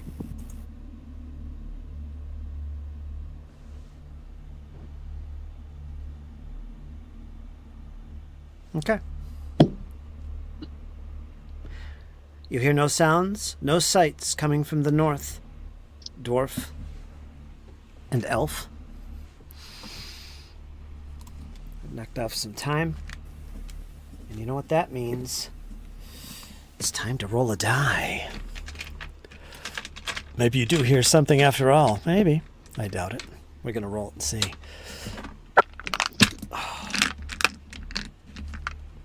Yes, I actually use real dice for this. Oh boy. Okay. What would you like to do? Now, I should point out one more thing, Althea. You do notice that outside this glass, you see the arena area. You see the balcony that you were walking past before. This is like a viewing area, this chamber. You could see out onto the balcony.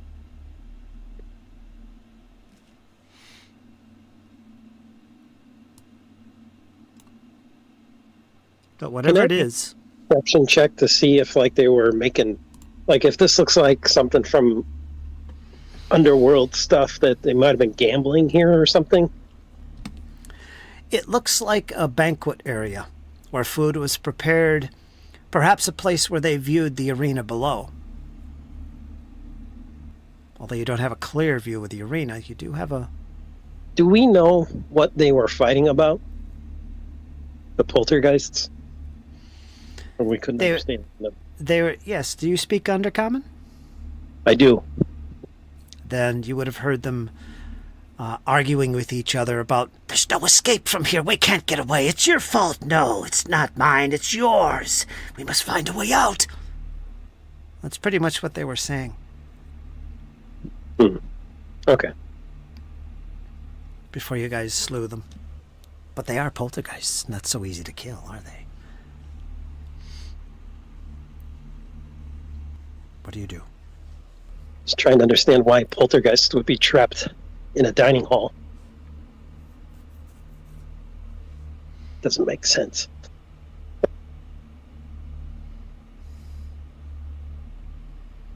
Well, Althea would probably interrupt and say that, well, poltergeists usually die violent deaths. Maybe they were murdered.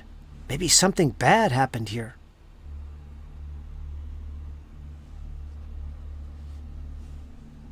Yeah, She did a. who knows? She did. Go ahead. She did a recall knowledge. Yeah, maybe. I don't know. Did the Rose Guard make it this deep? We don't know, do we? Mm-mm. No. Well, perhaps they were just patrons or something, and this could be like a viewing room of the arena. You have dinner while you watch. Aye, perhaps they ran afoul of Balcora. She killed them here. Some had to have bound a spirit to this place. Mm-hmm. I will kind of remind you, because it's been a while, but back when you first encountered Otari, he did reveal to you that they didn't know there was lower levels. Where you encountered him was where he ran to escape. He didn't even know this place existed. And as far as you know, the Rose Guard never went beyond that level. So these levels you're exploring now have never been explored by the Rose Guard, from what you remember. But Cora was defeated on the upper levels. So this is all new.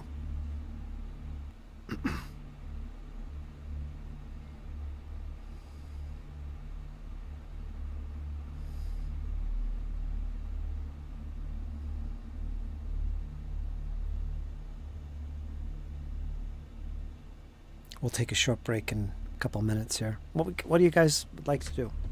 I think we're going to go through that doorway. We could do that. Do we want to give our new friend Elise a chance to pick the lock on this box I found first, though? Sure, that's a good idea. Alright, let's see what's in that box, Cassandra. Is it heavy? I'm Shake lifting it easily enough. Oh, don't shake it. It You'll might find that I explode. don't have the same disregard for my safety through curiosity that you do, my friend Chevy. I ain't no fun. All right, so there is a lock on it. You have to be trained in thievery.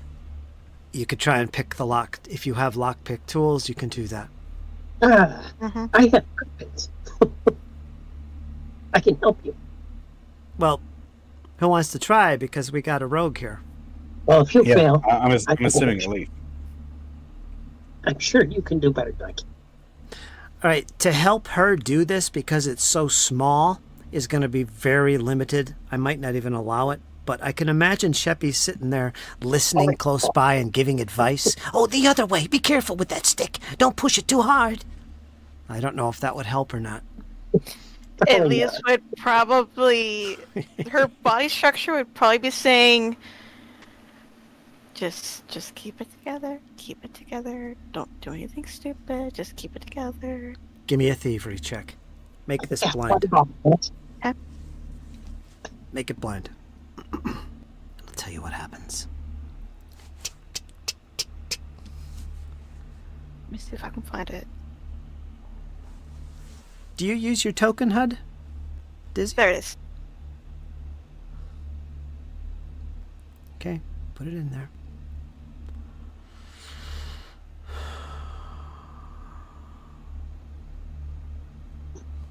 All right.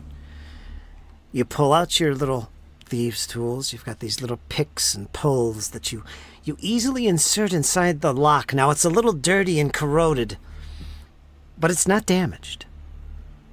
You push in. With the other, you pull back something, and when you do that, you hear a click inside. You push a little more with the one tool, and then you pull with the other, and you hear another click. And just as you hear that, the lid kind of comes up a little bit. You are satisfied. You are successful. What do you do?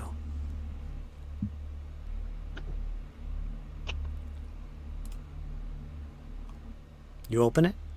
As you push the lid She open, opens it and she starts looking through the contents. as you push the lid open, you see it looks like a little pillow, but it's rotted. But more importantly, setting on top of, or within, somewhere on here, because it's bouncing around, you see a ring. It looks like it's made of the purest platinum and is untarnished. And as you look at it, you can see carved within it arcane-like symbols. Sheppy, you're looking at this yourself and you can only go, ooh, ah. Oh, definitely magical. So who wants to swipe this or keep it in the box or whatever you want to do? But I'm going to drag it to somebody's sheet. Can I identify it with an arcana?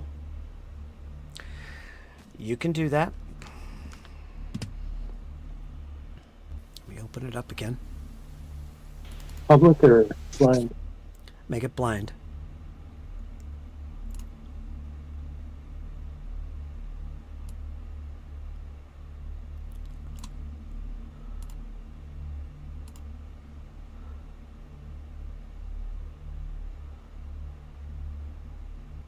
Let me see here. I gotta look it up. You've never seen anything like this, nor have you seen such engravings on such a beautiful piece of jewelry. But surely it must be magical. You have no clue what powers it might contain.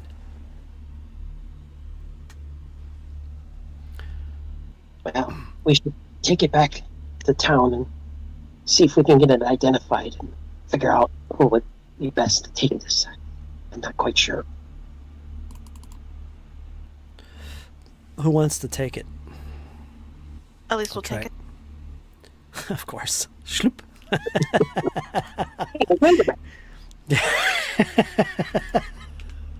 She's a rogue. What do you expect? Wait. Just like that, Sheppy. Dreams shattered. My precious. It's mine. Yes. Poor Cassandra. She found it. She gets an empty box. Well, Cassandra's assuming that all Elise is doing is carrying it with her until we identify it. Well, a nice crusty. And if she thinks it's going to be otherwise, well then, there's a mixed martial arts tournament coming her way soon. Notes have been taken, Elise. Notes have been taken. Let me see. Let me open your character sheet, Cassandra. Or no, who's taking it? Elise. Sorry, At least. Elise. Let me try it.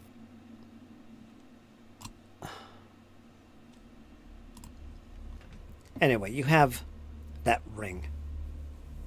Okay. It'll appear in your inventory in a second here.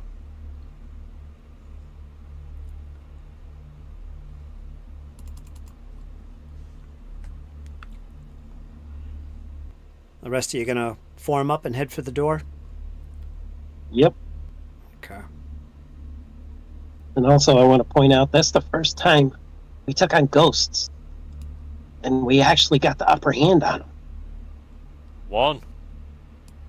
Yeah. We usually have to run. Cassandra pats Sheppy on the head with no condescension, but with affection. Well, we couldn't have done it without you, fire-loving goblin. Was that a compliment for Sheppy? Yeah. Yes, it was. Was it not obviously so? Oh, Sheppy, look at you. You're blushing. I know. Good job, Sheppy. I like this one. At least steps back out into the hallway, vanishing. I mean, look at him out there. The poor lad's blushing right there. He's blushing. Look at him. Ain't it a precious sight? Different flames.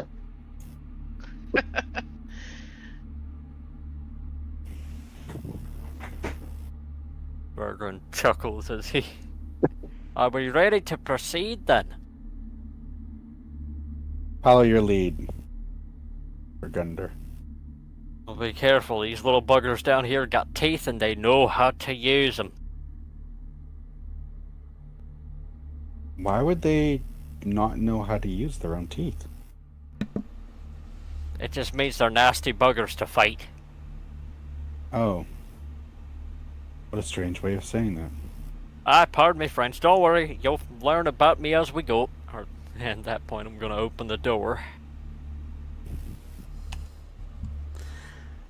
Elise, do you see the ring in your inventory? It should say unusual ring. You double check that and the door will open. Arthurian, Vugrunder.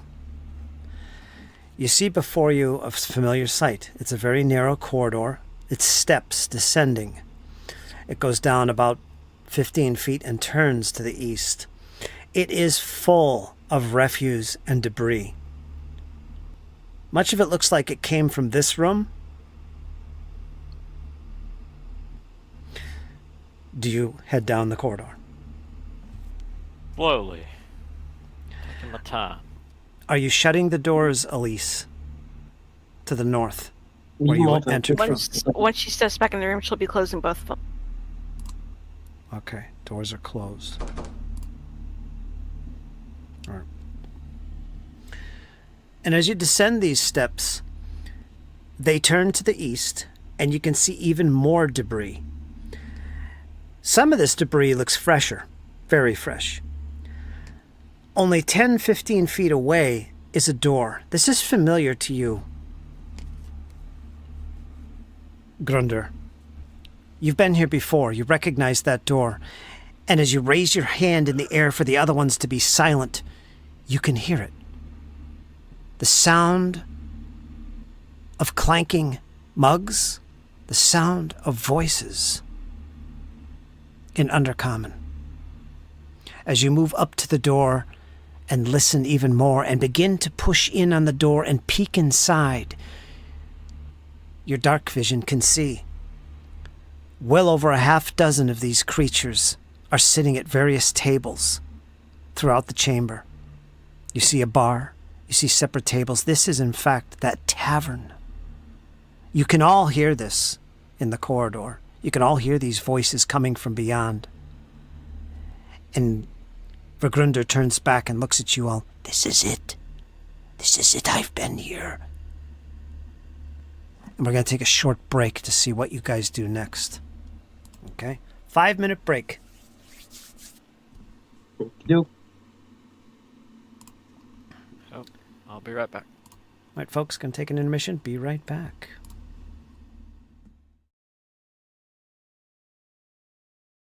Once again, part 2. And Rachel had to step out.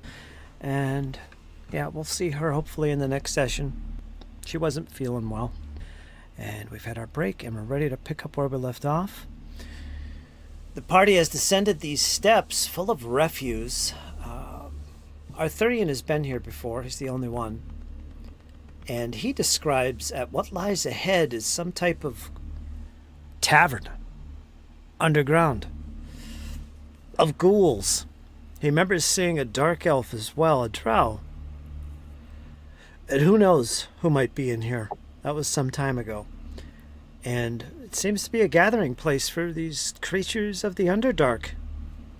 It's kind of strange, but we'll see what happens. All right, Arthurian. You're in the lead. What would you like to do? Well, I'm gonna take one step inside.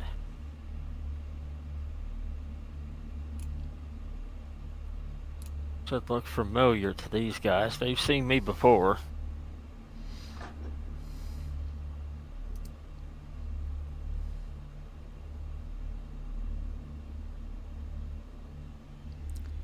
Oh, I had your token revealed, didn't I?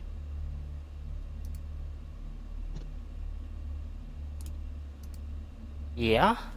Yeah, I did have it. You were on the inside while the others were outside the door. That's okay.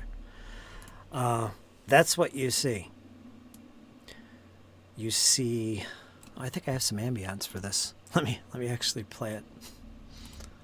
Let me change the ambient sounds here. Here we go.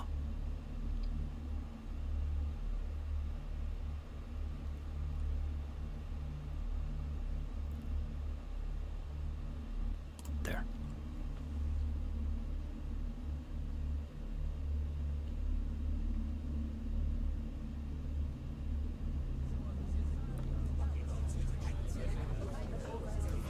So it is quite a active place.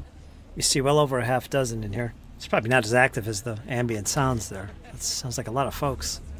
I don't know if they're that happy. But,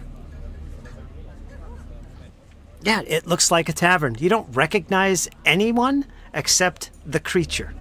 You recognize ghouls. And just as you open the door and peer inside, everything goes quiet. As a spoon drops.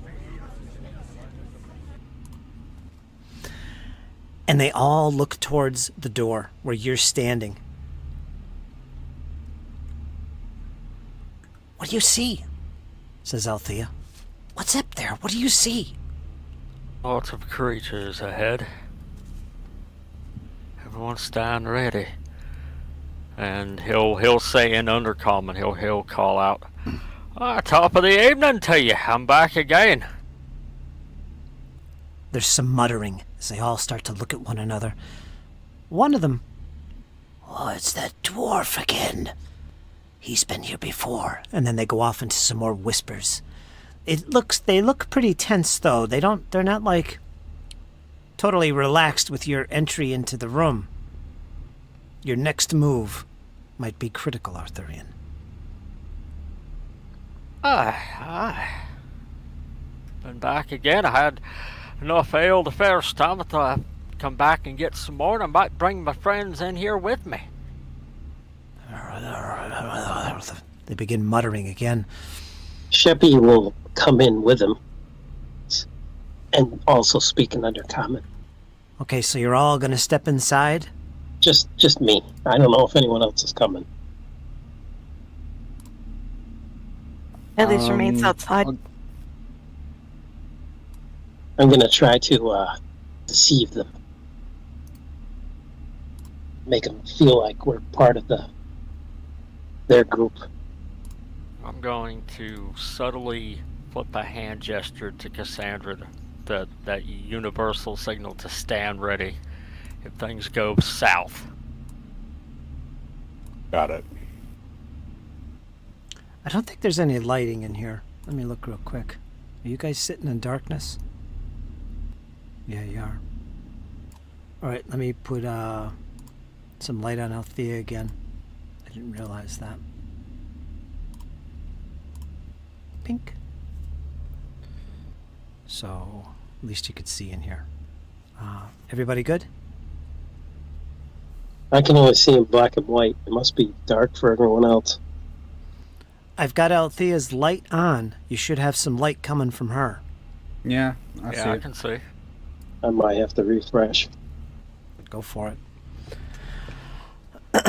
All right, let's get back to this little interaction.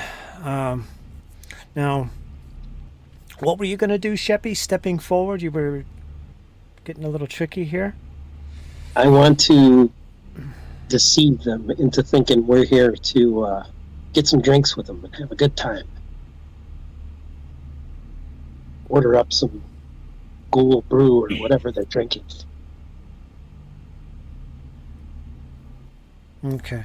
And you do so. None of them stand up, but they all have their eyes on you. The look of caution precedes you as you enter this room. If you want to move around where you want to go, you can do that. I'll stick close to the Grunder.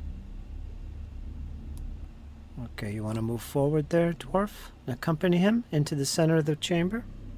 I will. Okay, Cassandra remains at the door, probably being very watchful and mindful next to Althea. Elise bringing up the rear, watching the rear as well. And one of the ghouls, close to you, Sheppy, as you move in here to make yourself comfortable. What are you doing here? You never seen you before. I'm You're friends from above. with the dwarf, of course. The dwarf? I've never seen him. Wait a minute, I've seen him before. He was the dwarf that was in here many time ago. I told you I'd stop back. I brought my friend with me. Yeah, here there's some good ale and rotten flesh here to eat. Serve. You serve the mistress Belcora then, yes? Or perhaps you were waiting for the flesh warp, one of them says as he peers over your shoulder, Arthurian. You're up next, you will be joining us. Yes? I can't wait. What news have you heard about that? Oh, we're all waiting to be flesh warped. Soon it'll be. Who's the big guy in the corner? What you see sitting over at the corner of the bar, I don't know if you've ever encountered that, I think, make a recall knowledge for me. Anybody that wants to pay attention to this creature, this big creature on the bar, go ahead and make a recall knowledge. I want you to use, this is going to be occultism.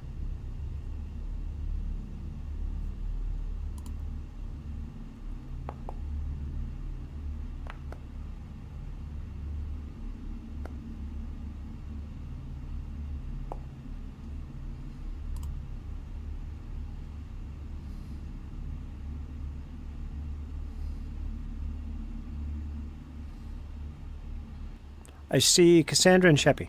Is that it? I posted mine as well. It should be blind. You sure didn't make it Mine too. private? I see Sheppy and I see Cassandra. I see Elise. I see yours. Okay. I see yours as well, Kyle.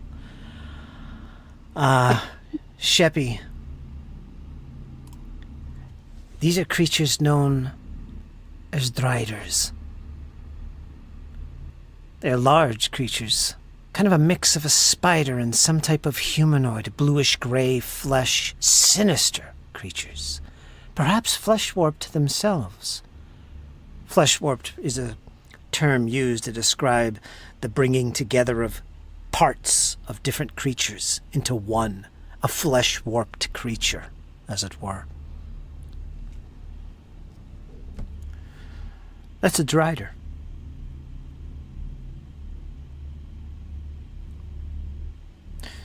This one you can see has next to it along the bar a large glaive next to it. If you want to learn anything else about Driders, you'll have to make another check. But that's enough for now. Otherwise, you just see this place full of ghouls. Some of them begin to return to whatever they were doing and are kind of at ease, but still you feel attention, eyes upon you, from the majority of them. The Drider doesn't seem to be looking at you. Seems to be more interested in looking at some type of tome. Sheppy's gonna whisper to Gunder. What are we trying to do here? Gather information, but stay behind me. There's a whole lot of these buggers between us and Cassandra. This don't look too good. It's a Drider up there. It's like half spider, half something else. Not good. I fought them before. Nasty creatures. If things go south, Sheppy, run for the door and lock it behind you. Pineapple time. See ya. I'm gonna head to the bar.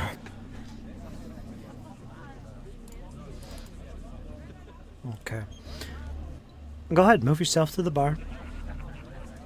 Where you'd like to be. Good. Okay, no problems.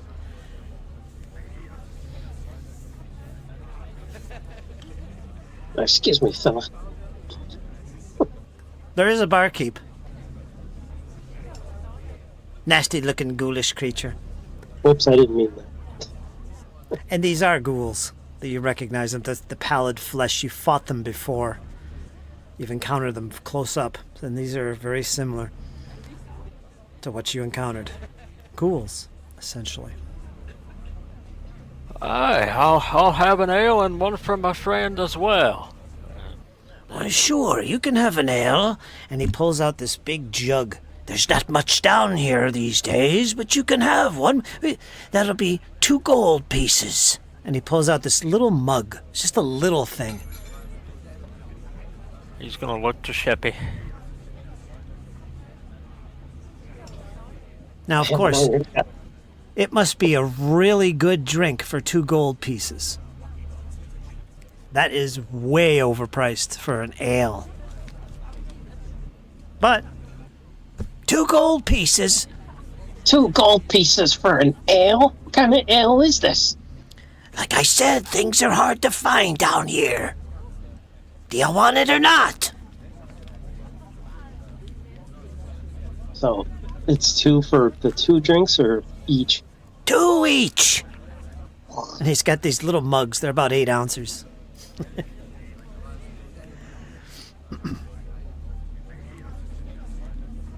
Begrudgingly, Sheppy will pay it. Just 2? Yeah. Okay, you'll have Okay. to share it. And he pours you out this one, and it's an icky-looking ale. You could see things coming out of it like it was bugs or something within it. And he pushes it over towards you, Sheppy. Thank you very much. Enjoy. There's plenty of tables for you. Good luck with your flesh warping. Aye, thank you. Thanks. Meanwhile, I'm gonna spy that book that Drider's reading. See if I can read it. Okay, you can look over the shoulder, but she immediately notices your intrusion. What do you want? You're looking at my book, I see. And she closes it. Sorry, lass, I meant no offense. And you can Hard to see find any good reading down here these days. you do notice on the cover of the book, which is in plain sight now that she's covered, is this very erotic-looking scene. Okay, I don't want to read that. Sorry about that. My bad. Put my nose back in my own business. Chappy, go look at that book real quick. Hey, good looking. What you got reading there? Oh, shit. Arthurian is trying his hardest not to lose it. All right, that's going to be a diplomacy check. As you turn on the charm, that's going to be a charisma. Yeah, we'll just make this your attempt to impress her. Make an impression. So go ahead and make a charisma roll. What, a deception? Are you Diplomacy? lying? Is she good looking to you? You're a goblin. I'm using diplomacy. Yeah, all right. Diplomacy. It's a charisma check. You're going to try and make an impression. Meanwhile, I'm still standing there with my hammer and shield out.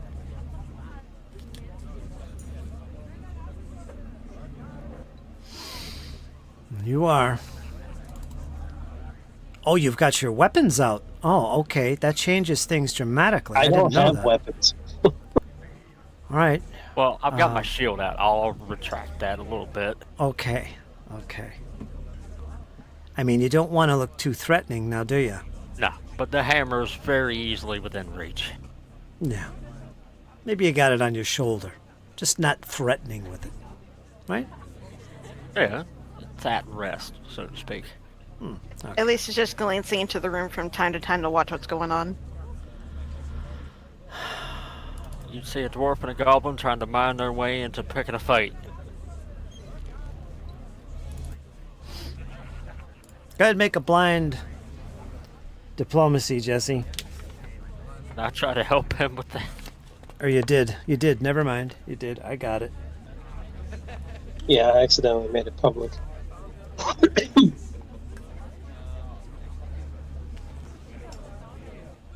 Okay. She doesn't seem impressed with your attempts at charming her. Go away. I have no interest in little people like you. I'd like to read in peace. And she turns her back towards you. Ain't no need to be snotty about it. Would Elise have heard that? That little interaction? Sure. Well, maybe not the details, but you know there's an interaction going on.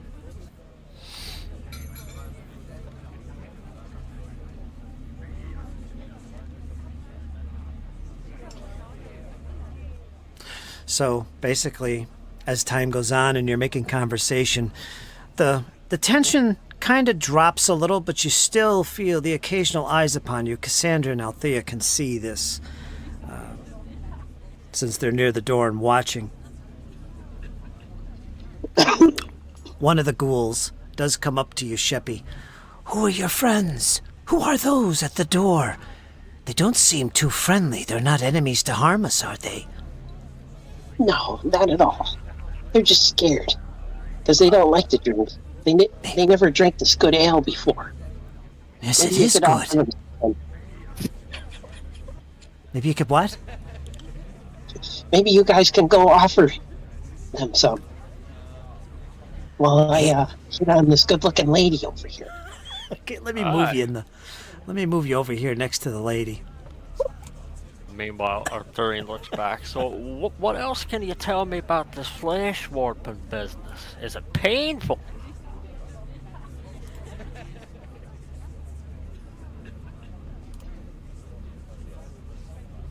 I don't much like pain. Except female. Where do you get female from? Good luck with that, Sheppy. Wow. Let me make sure she doesn't have a fear aura first. Man, I don't know, but I'd run from it. that there'd rattle your... Yeah, let's leave it at that. Good looking, all right. Insect bug way. I think the token is actually different, isn't it? Yeah. Can I share that separate? I think I can. I don't have the macro here. But yeah, the token looks different.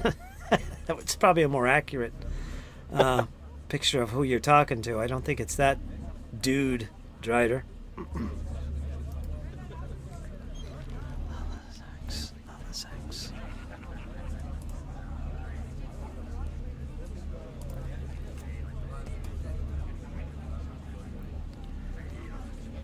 Let me try this.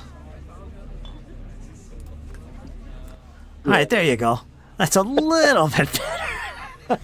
Sheppy, I'm really starting to question your taste in females at this particular point in time. Because not even drunk would I even attempt to even speak to her.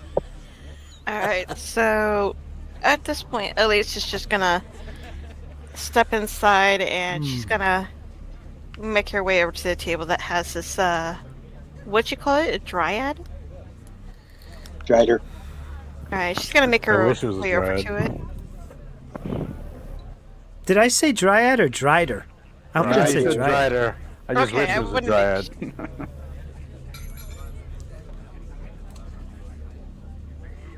Gonna make her way over. If she had a hood up, she's gonna pull it down to let her facial features show. And then she's just gonna pull up a chair beside her, plop down in, and just pull out her poison book and start reading it. Okay. Trying to see if she'll catch the female's attention. Okay. Meanwhile, Arthurian is less subtly interrogating this poor innkeeper. Now what do you want? Oh, Is the ale good enough for you? Oh, aye. You don't have to be so crude about it either. Just want some information. I mean, I'm gonna be flesh warped here soon. What can you tell me about what kind of process that entails? Where does it take place? Aye, where? I like to take a little stroll every once in a while, stretch me legs.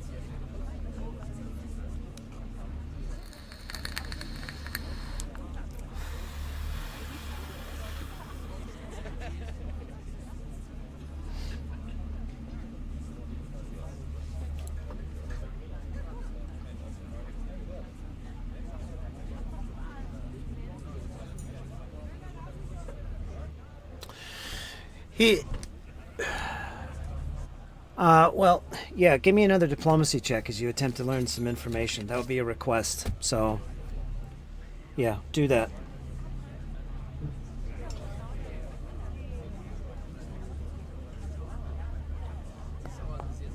It's on its way.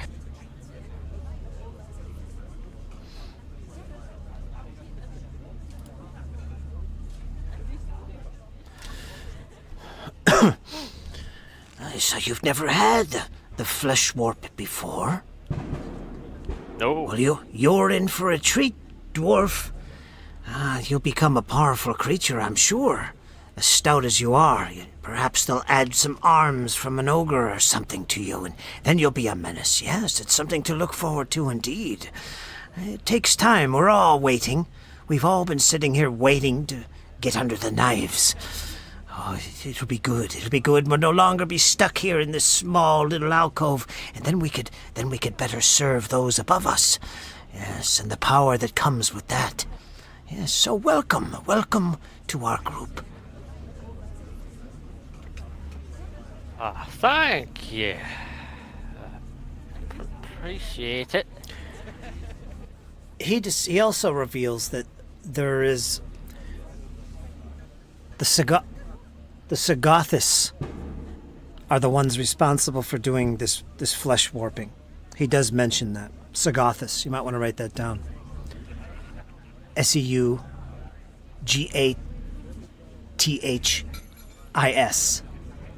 Sagothis. That's how I say it. they're responsible for creating these flesh creatures. So How you many do catch that. Sagathas are there down here in this near us? Hard to say. Not that it matters much. Their work is quite good. You wouldn't Just happen to look know at- where we could meet him, would you? Where you could meet them? Yeah. Oh, you'd have to speak to those in greater authority than I. Jafaka. What's his name? Jafka. Jafaka. I think it's just Jafka. Is that his I thought name? he said something completely different there for Yeah. a minute, guys. I thought I Not did Jafar? too. No. Jafka.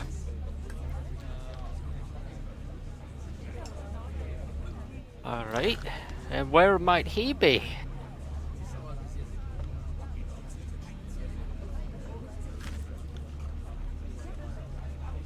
Nobody knows where he is. He's somewhere down here for sure, but he's not the one that does the flesh warping. You won't want to bother with him. Your time will come soon enough. Why don't you have another drink?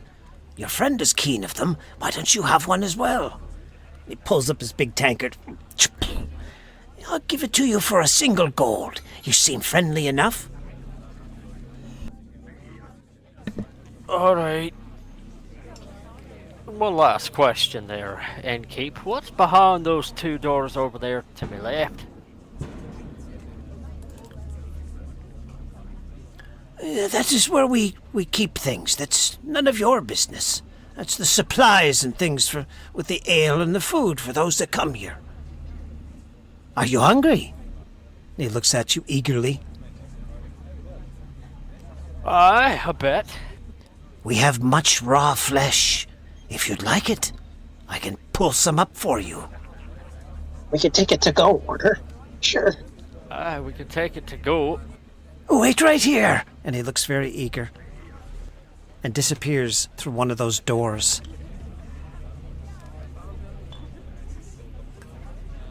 Arthurian sort of motions for Sheppy to return to the door.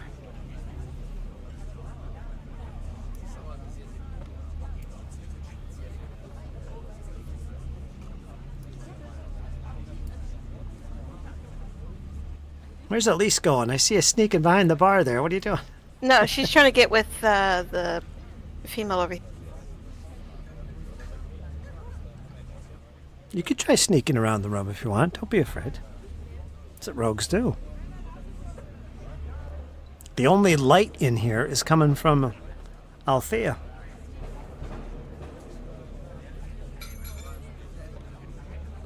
But if they have dark vision, it's not going to do you any good. Yeah. After a couple of minutes, he returns, and he has this big tray, and he plops it on the counter in front of you, dwarf, and it stinks. It has a stench of foulness, and it looks like raw cut flesh, not from what you would be accustomed to. It looks like the flesh pulled from somebody's arm. There's still hairs on it. It's quite fresh, actually. And he pulls up a dagger and sticks it into the wood bar for you. Enjoy, and then I'll take my payment afterwards. Thank you. Actually gonna take it to go. I'll be right back. Arthurian's gonna move down to the door Okay. as he slid the gold across the table. Right. That was for the ale. So your ale's still sitting there? Yeah, it was untouched. So here you come with a plate full of rotting flesh. Here you are, Sheppy, a good plate. All right. Actually, it's fresh. Freshly cut from somebody's arm. So it's not that rotted, but yeah, that's a ghoul delicatessen. Yeah, but he's gonna return to Cassandra and Sheppy. We got two options. We can either go through them or we can leave them. Or we can have a performance. We can play music. There's a piano over there and a guitar. They're the enemy Can as you far as play? I can see.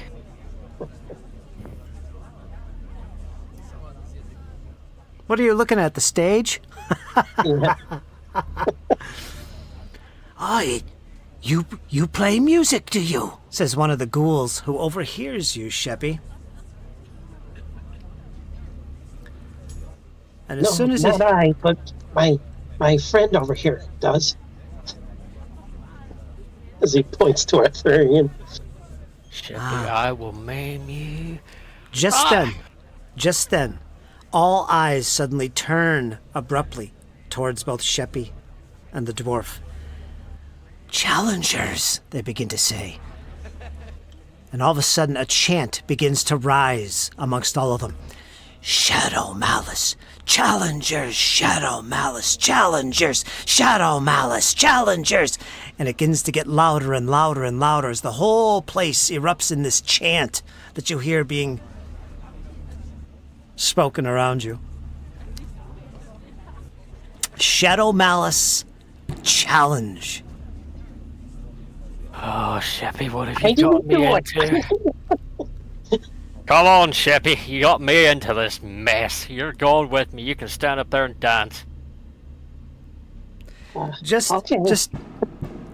as this chanting goes on and you're not sure what to do and you're looking up at the stage, coming from a door in the back of the stage. Let me move you a little bit closer, Sheppy. And Arthurian. You could always move yourself, Arthurian. Put yourself on the map where you belong.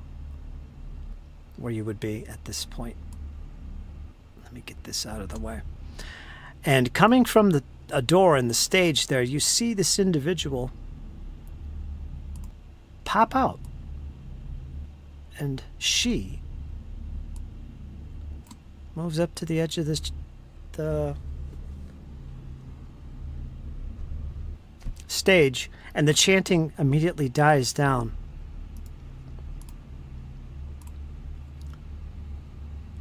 And you see what looks like, she's small actually, but looks like a rat folk. I'm not sure any of you have ever seen these folks. But yeah. That's who you see suddenly appear. Yeah, And I'm then going to make a perception check to see if I recognize what it is. All right, so anybody else want to make a recall knowledge to identify this creature type, you can do so. It's going to be society. Can I use occultism? You could use whatever you want, but it's going to be near impossible unless you use society or some applicable lore specifically to this type of creature. Or Would underworld lore might work? no. No. All right. How about nature? No. Because it is a rat. Keep The best trying. one, the best, Go the through best, them all. the best one is society.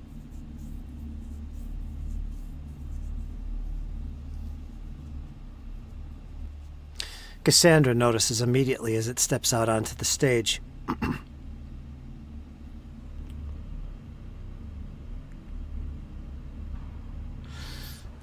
This is a rat folk. You've seen them before.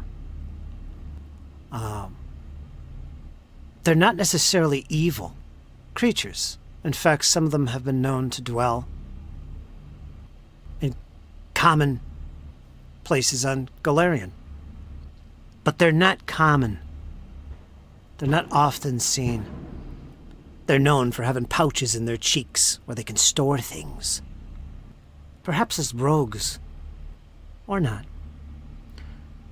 That's about all you can tell from this. But this one, as she gets to the stage and the chanting begins to fall down, seems to have some importance.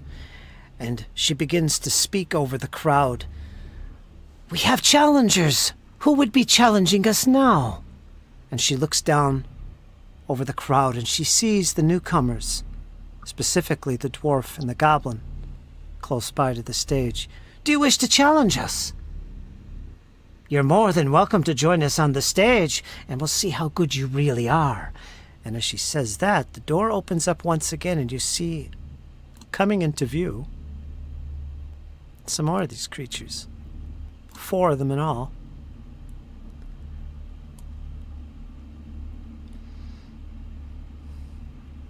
All right. And some of them, price? and they all have little instruments, musical instruments in their hand. Lutes, bangle-like drums. Where's the fourth one? There he is. I think this is going to be a group effort here. I think everybody's going to have to help on this one. Aye. What's the price if we lose?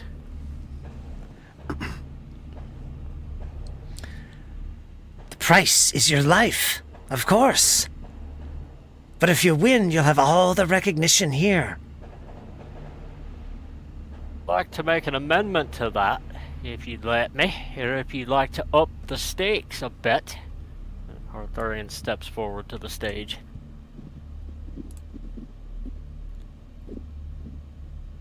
If we win, you lot give us free passage, so we can continue our quest. If you win, well, of course. Now, let's get to it. And everybody erupts and cheers inside this room. Yeah! Shadow Malice, Shadow Malice. Elise is just going to reach up and pull her hood down and try and blend in with the crowd. Right. So basically what's happening here is that evidently this is a group, a music group, Shadow Malice.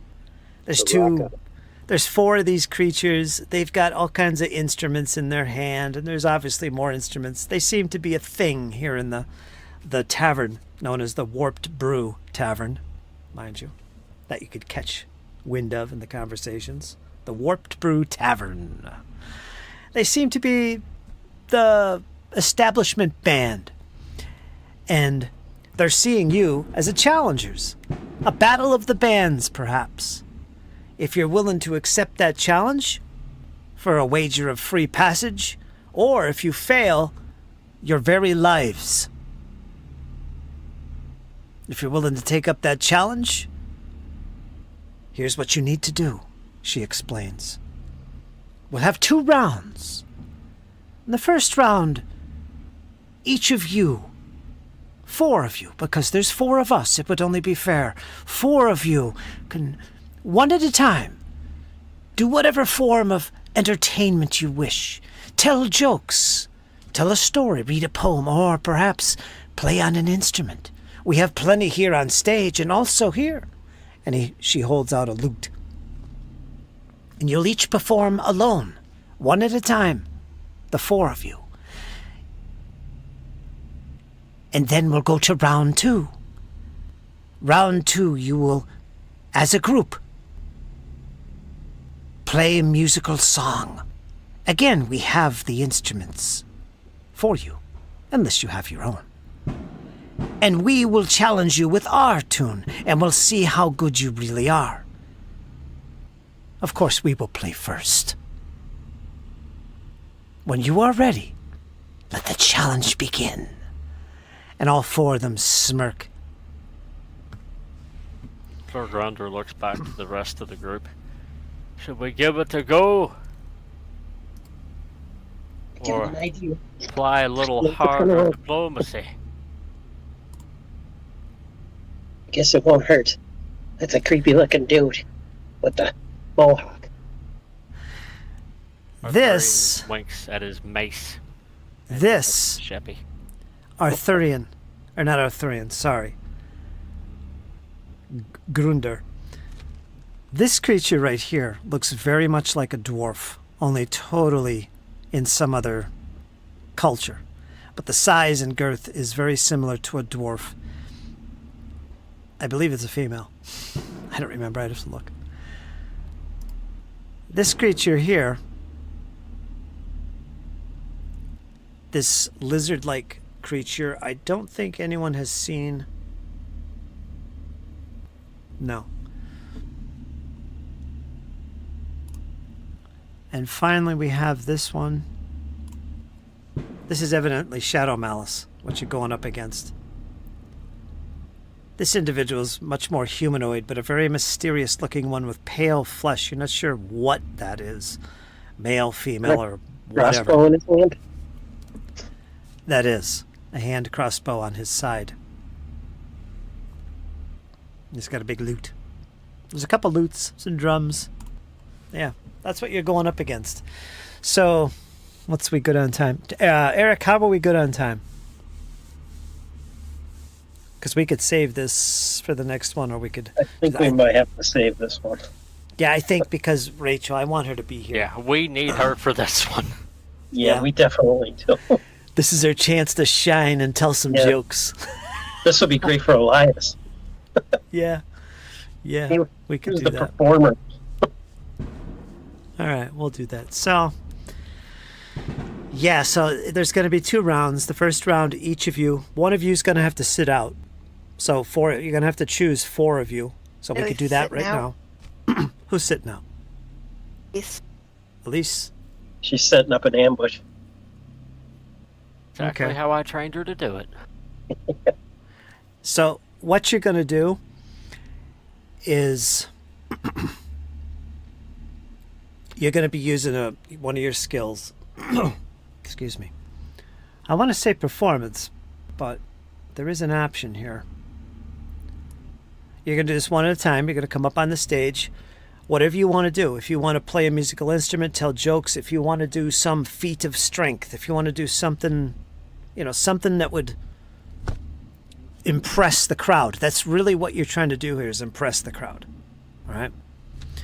And based on how well you do in round 1, that'll carry over into the competition round 2. Okay? So you want to do good in the first rounds. And round 2 is where you're going to, as a group, you're going to play some instruments. One of you will be the main skill checker, and the others are going to be aiding you. And that's going to be modified by how successful you were as individuals. Okay, so all that's going to be modifiers to your role, say for instance performance, to play well. I have a DC for all this stuff. Okay, you're going to be competing against Shadow Malice. If you are successful and the crowd loves you more, you might become the new house band. Who knows? But you definitely get free reign to move through here at your leisure. They're not going to stop you. But if you fail, you will be killed and consumed. The doors shall be locked. You would assume. I'd like to see him try it. Well, it's up to you. Sounds like the devil went down to Georgia. Down. Dun, dun, dun. Let me double check this, what you can use. You're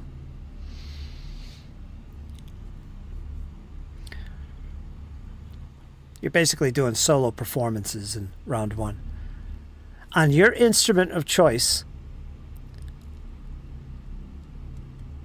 you're going to use irrelevant skills such as performance, acrobatics, athletics. So it's not necessarily a musical thing. You could juggle. Or any you deem appropriate to impress a crowd. All right?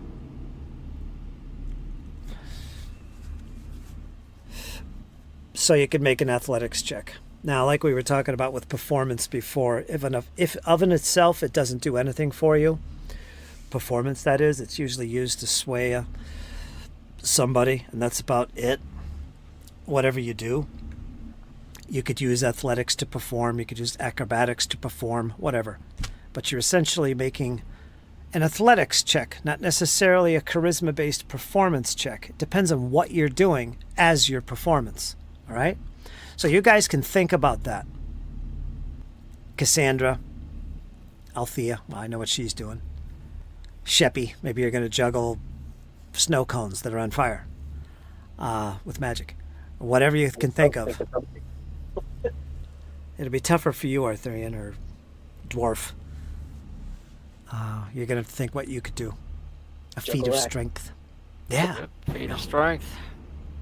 Juggling hammers. Yeah, and somebody's about to catch him, too.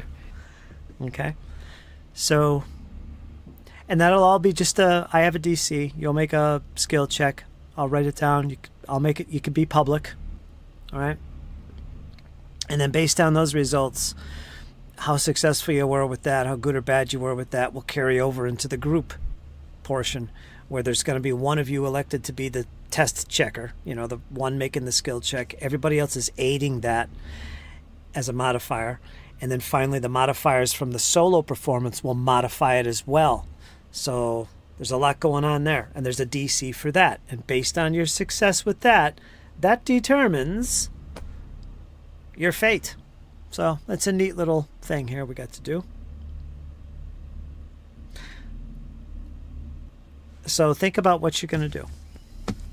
Sheppy, drop a fireball on him. There is that too. You could just say, scrap this idea. I swear, I didn't mean it. I had no idea. Yeah. Well, Look at what you got me into. I was just joking. I swear to God. It was perfect. You get another hero point. At the end of the session. Yeah, you were joking, but they were not. They were. These boys are playing for keeps, Sheppy. Oh.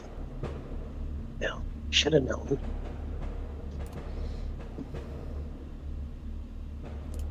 And if you want to make any recall knowledge to identify some of these guys, you could do that too. Whatever.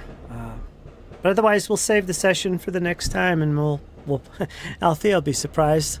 She wouldn't be expecting this. Nope. I think she'll like it though. If anything, she'll probably kill Sheppy afterwards. What did you get us into? I count 7 ghouls, a drider, and 4 of these buttheads. I think we can take them. Yeah. Let's just drop a fireball, right? Yeah. I'm all out of fireballs. We're in trouble. Okay. So what we'll do is we'll end the session here, then we'll do our post chat. So, folks, I'm glad you can watch this tonight. I'll probably have to edit a little bit of this one because of some hiccups early on. But yeah, it was a great session. We'll let these guys do their outros, then we'll move on to the post chat and finish our session completely. So, Kyle, what'd you think? Oh, Sheppy, the things I do for you. Yeah, I mean, I had fun. I was kind of expecting to walk in there and have things kind of turn south. That obviously didn't happen. Though they might turn south upcoming. But there's a lot of them and only a little bit of us, and thankfully I have a really big hammer that's really, really good at cracking people. So, gonna be interesting. We'll see what happens. I already have a contingency plan in place. Everybody's going to run for the door, and I'm going to stay behind. So that's the master plan. Pineapple. All right, Kyle. Well, thanks again for playing tonight. I appreciate it. Absolutely. I wouldn't have missed this for the world. I'd have crawled if I had to. Yep, it's only going to get better. How about you, Jesse? What do you think? You got your session in after a long absence of playing live with us. What'd you think? Yeah, feels good to actually have control of my character for once. Mm-hmm. Hey now, I tried. Trying to see my spell list on my cell phone is kind of tough. But yeah, I had a great time. Sheppy's coming into a new personality of being a little troublemaker, which is kind of cool. So we'll see. Hey, good looking. I love that. Hitting on the drider. Wow. Nightmares. Yep. Yeah, that was good, Jesse. Appreciate it. No problem. Dizzy, how about you?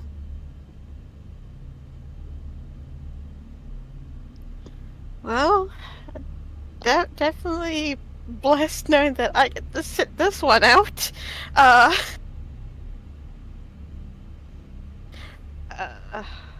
Yeah, but Did you have fun? did have fun. Just, it's gonna take a divine miracle if they can pull themselves out of this fiasco. Oh, who knows? It'll be fun to watch. You get to watch. Unless you're good at performance, maybe you should be up there. No. You can always change your mind if you want to come to that.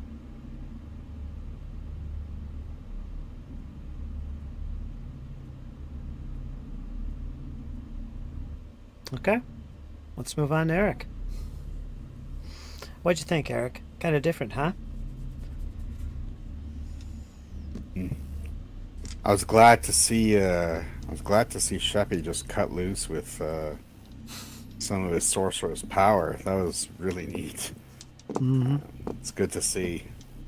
You know, sometimes it's like just moving a ball of fire around and hoping for the best, but today it was great.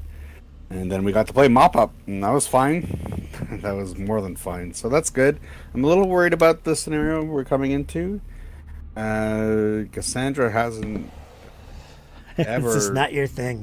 No, not at all. I think she might do a tumbling routine to try and impress people that way, but other than that, this is oof.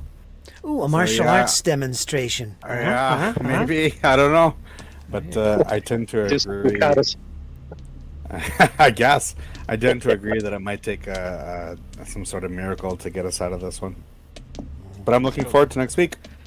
Just hope, a whole lot of blood, Sandra. A whole lot of blood. Well, let's hope not. I'm scared of that Drider. I'm not sure what they can do in Pathfinder, but I am scared of that Drider. I just hope Rachel's doing okay. Yeah. Yeah, I hope she's doing okay too. So, wishing she was here. Oh, one more thing, Fritz, if I may. You may. I'd like to extend a warm get well feeling soon feelings for Althea. Hopefully she gets better soon. And also I want to give everybody a big shout out for playing her character so spectacularly tonight. I think we all did good. We worked as a team. We got it done. Sheppy throwing in fireball, me, Cassandra going in deep, mopping up. Althea and Elise holding it down and making sure we were secure other places. We didn't have no ambushes coming up on us, which was absolutely fantastic. I hate getting ambushed in this place. There's so many corridors. And a big thank you to Fritz for running tonight's session. I had a lot of fun with it. Kind of like everybody else, I'm kind of iffy if I should just start slinging hammers or actually go through and perform for this. I'll think on that throughout the week, and we shall see. We shall see. Folks, we're going to call it here, and we'll be back next week for episode 665. Yeah, I think it's Big old 65. All right, folks, you guys hang in there. It's only going to get better. Until next time. Toodaloo.